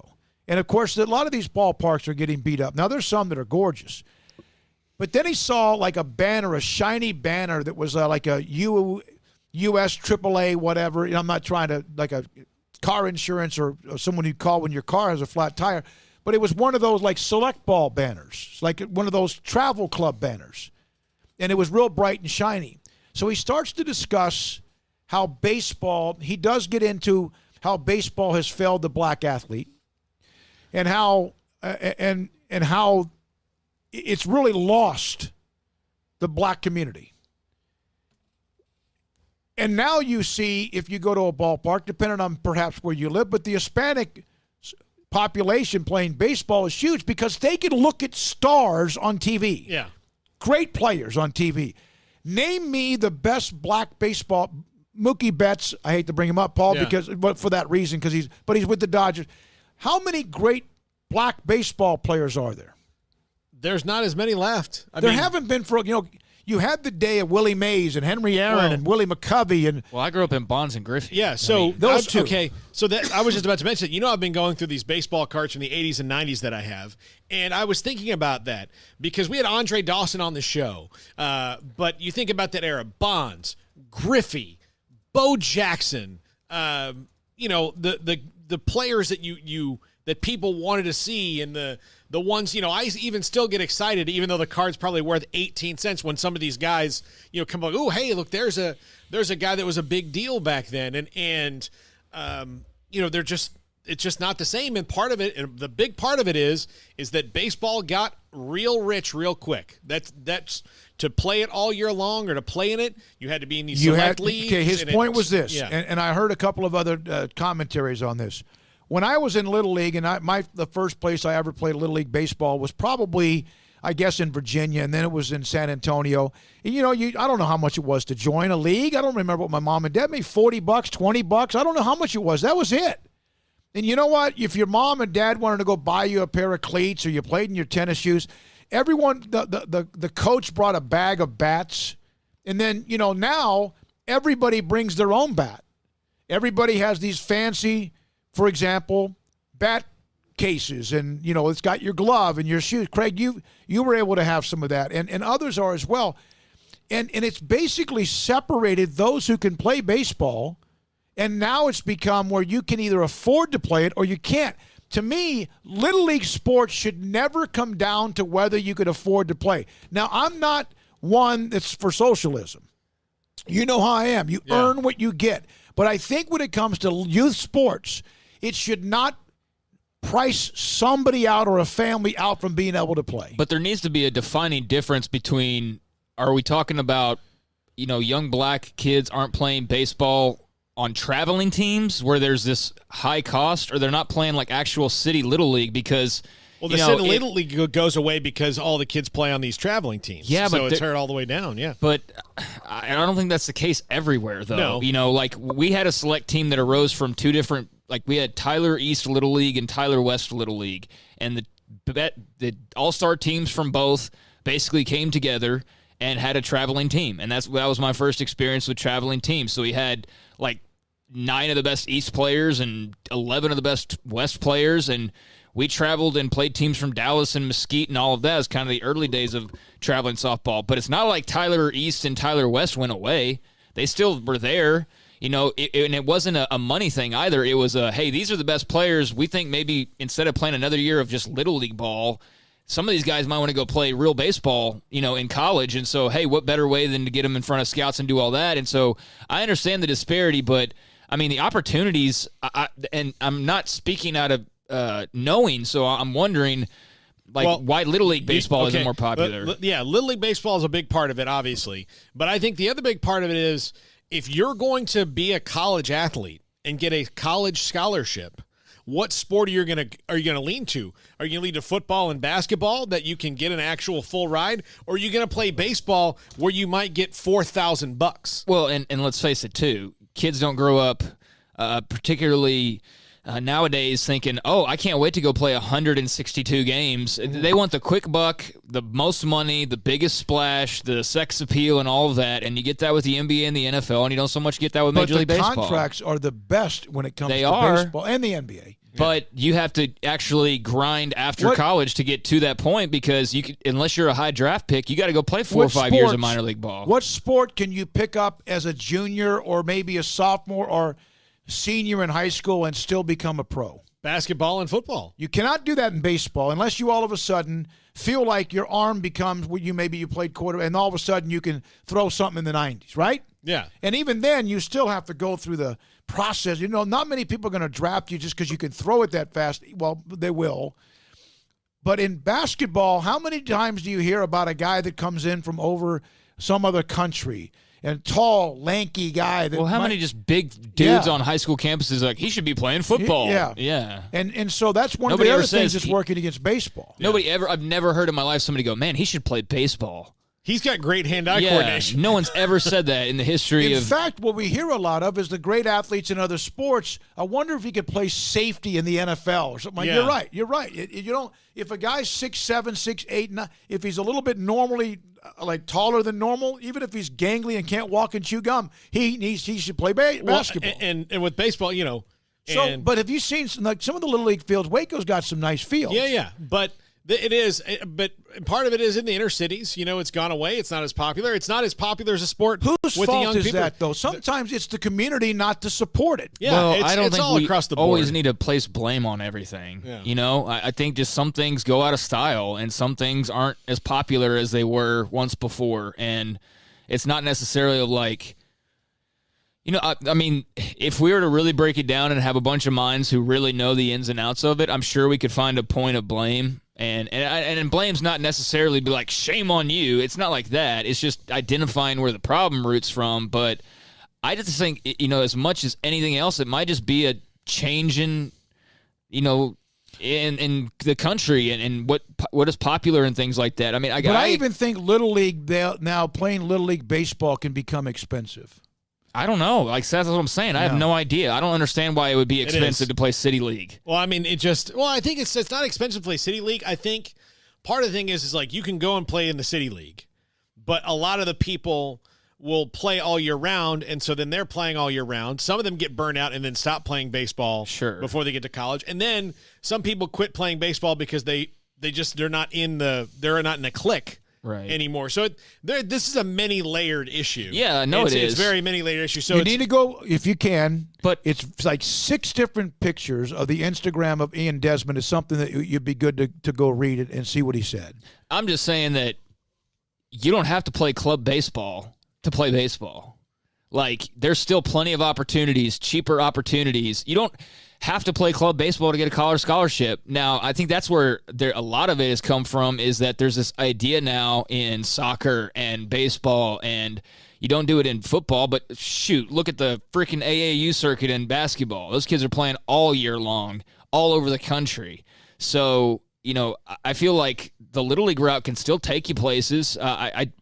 At least as far as I used to know it, I don't think you have to play club ball, but that is certainly where you get the majority of eyes and scouts and opportunities and things like that. I think where the club ball comes into effect is that to get now in really almost even football, and this is why it's been testing everybody the last 6 months, 5 months, 3 months about tournaments, camps, etc.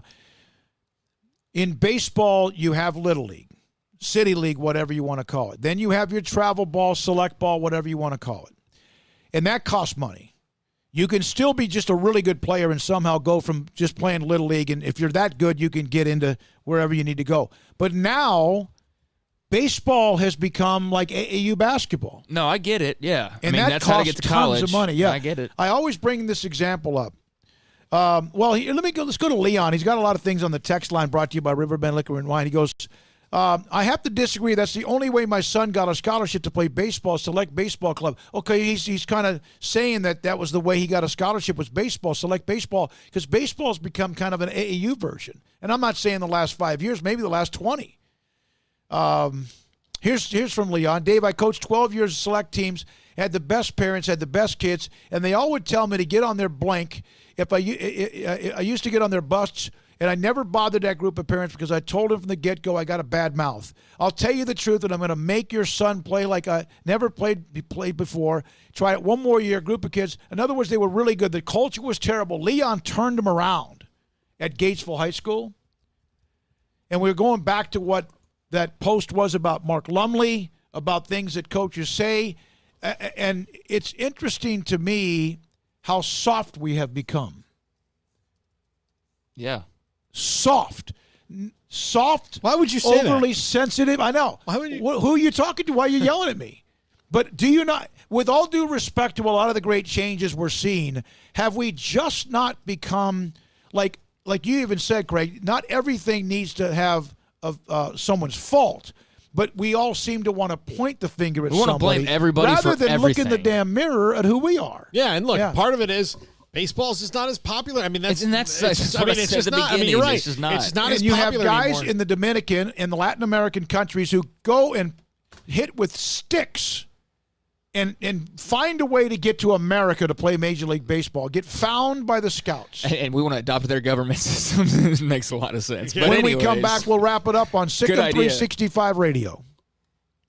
Alan Samuels, Dodge, Chrysler, Jeep, Ram, Fiat, got a text the other day from AJ, one of the great sales reps. Drive Forward event going on. Annual summer clearance event going on, officially underway. Amazing factory incentives plus special factory financing from Chrysler Capital as well. Great time to buy a brand new car, truck, or SUV, family vacation if you have one coming up. And business owners, farmers, ranchers, Alan Samuels will find exactly what you need because they have multiple locations and partnerships all over the country. Huge selection plus multiple locations and partnerships that will find exactly what you need when it comes to even certified, new or certified pre-owned you want. You can shop in person, safe environment, sanitized for safety, 100% on board to give you safe experience and social distancing, or you can go online if that's what you'd rather do at AlanSamuelsDCJ.com. All these summer Drive Forward, this summer clearance event, ask for AJ or the great staff. Alan Samuels, Dodge, Chrysler, Jeep, Ram, Fiat, Loop 340 east of 84 in Waco. Summertime means vacation time. And while this summer may be different, at Allen Samuels, you can always count on our huge summer clearance event. It's on. We're moving out all remaining new 2020s. Every Dodge and Chrysler car and SUV. Every Ram truck, and we haven't left out Jeep. They've got to go too. Deep discounts, special factory offers, and financing. It's time to say goodbye. Adios, 2020s. Allen Samuels, Dodge, Chrysler, Jeep, Ram, Fiat. Drive forward. It takes time to reach goals. It's a truth that applies to more than sports. It goes for your financial goals as well. You work hard for your money, and you deserve an investment strategy that lines up with your game plan. And Tom Albers, your Edward Jones financial advisor, can help. If your financial investments aren't putting forth the effort you desire, stop by today for a financial review. Tom Albers, 4301 Lakeshore Drive, 254-776-7605. Edward Jones, member SIPC.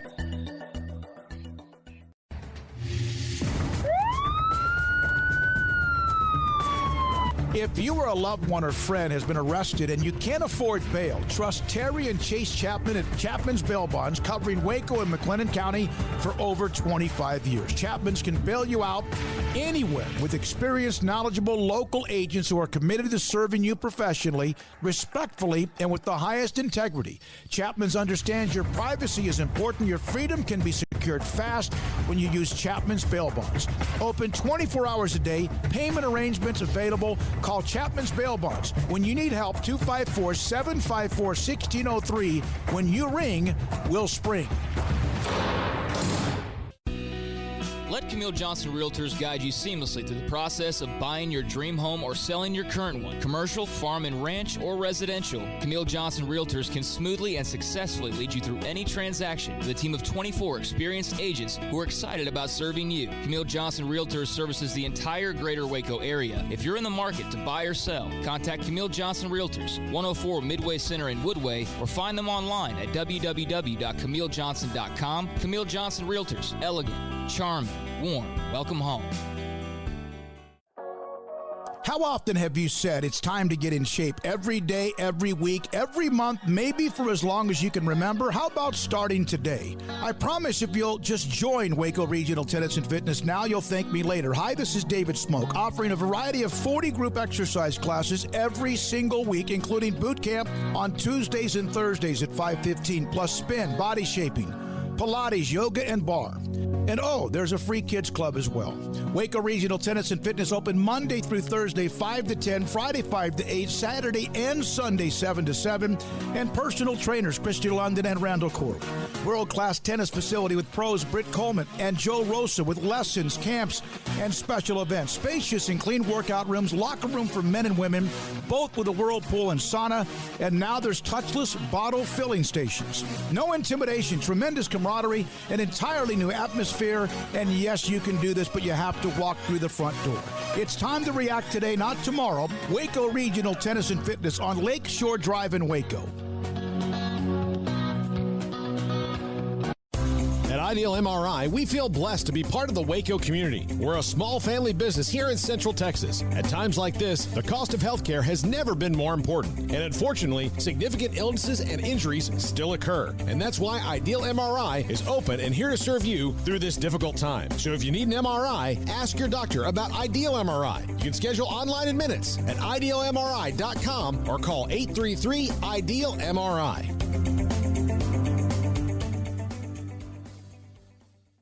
This is SicEm365 Radio. Log on to the Willis Law Firm chat room on SicEm365.com. All right, here we go to close this out. We had this yesterday, the top 300 college football locations for restaurants with Andy Staples, who joined us. Mark, I think it's Cabali with The Athletic. From Bananas Foster to subpar salads, ranking the NFL press box food spread. There's 32 teams.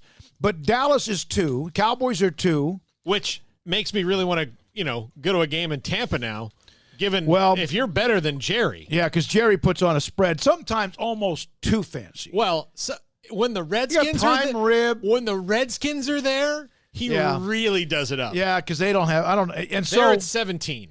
So at halftime at Raymond James Stadium, an embarrassingly long line of sports writers eagerly await the Bananas Foster. It's like the people in McLean for the frozen yogurt. Exactly. Yeah. It was all the cookies. That's ridiculous, by the way. How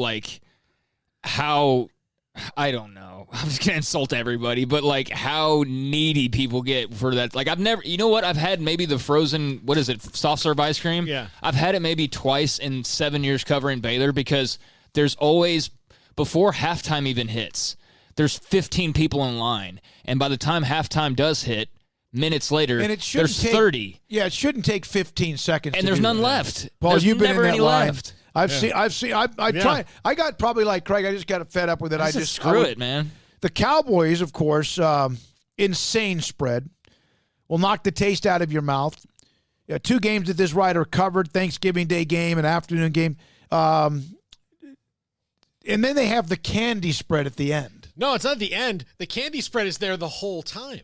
They have the whole, you can get candy. No, I mean, it's against the wall, right? Yeah, it's against the wall. Now, in halftime he throws, there's always some kind of weird dessert, say weird, but there's gelato or something else that he throws out there, and then, it's... Yeah, you think Jerry goes over that menu, or is that Charlotte? No, but it's probably, whatever it is. The Texans are right here.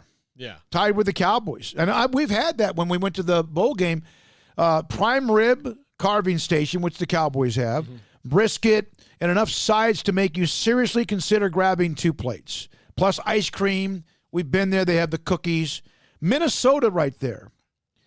I didn't get to. I covered scrambled eggs and bacon for noon games, chicken and vegetables for night games. I covered the Super Bowl there, and obviously it's a little bit different thing because you have a lot more people. They got s'mores. They were pretty good. Arizona's in the mix. Wait a minute, I missed one. The Patriots. The Patriots. And get lobster rolls. Are you serious? Yeah. That's good. I'll never forget John McClain and Shireen Williams. I'm more intrigued by the bottom of the list. Yeah, but you can go to the bottom of the list. Let me see one more place here.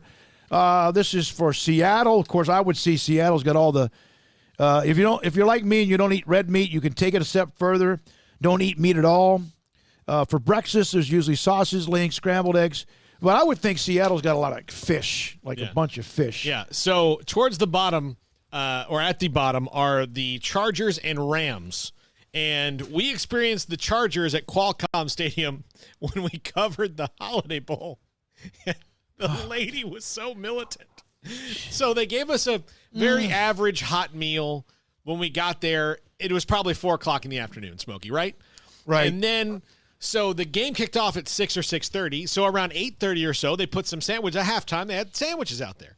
And we thought, this will be great. Let's grab a sandwich because we've got to go, but we had to go back and record shows and do some things. So we weren't going to really get a chance to eat. We walked in to get a sandwich, and this lady almost wrestled us to the ground. She was like, "What? You already had food earlier?" I was like, "Well, that was like 4 hours ago." Yeah, it's. I'm sorry, I can't have Waco your ISD dry turkey sandwich. If you wanted someone that was going to protect the halftime, well, God bless, that's a beautiful stadium, but you could lose fingers. Oh yeah, going through that line with the Bush's chicken, and God bless them. And the lady, I mean, she was going to. She would like you're old, like you guys are too young. Back in the day when a teacher would just walk by you and smack you with a ruler. I went to Catholic school, Smokey. I've been punched by nuns. Yeah. Where? I mean,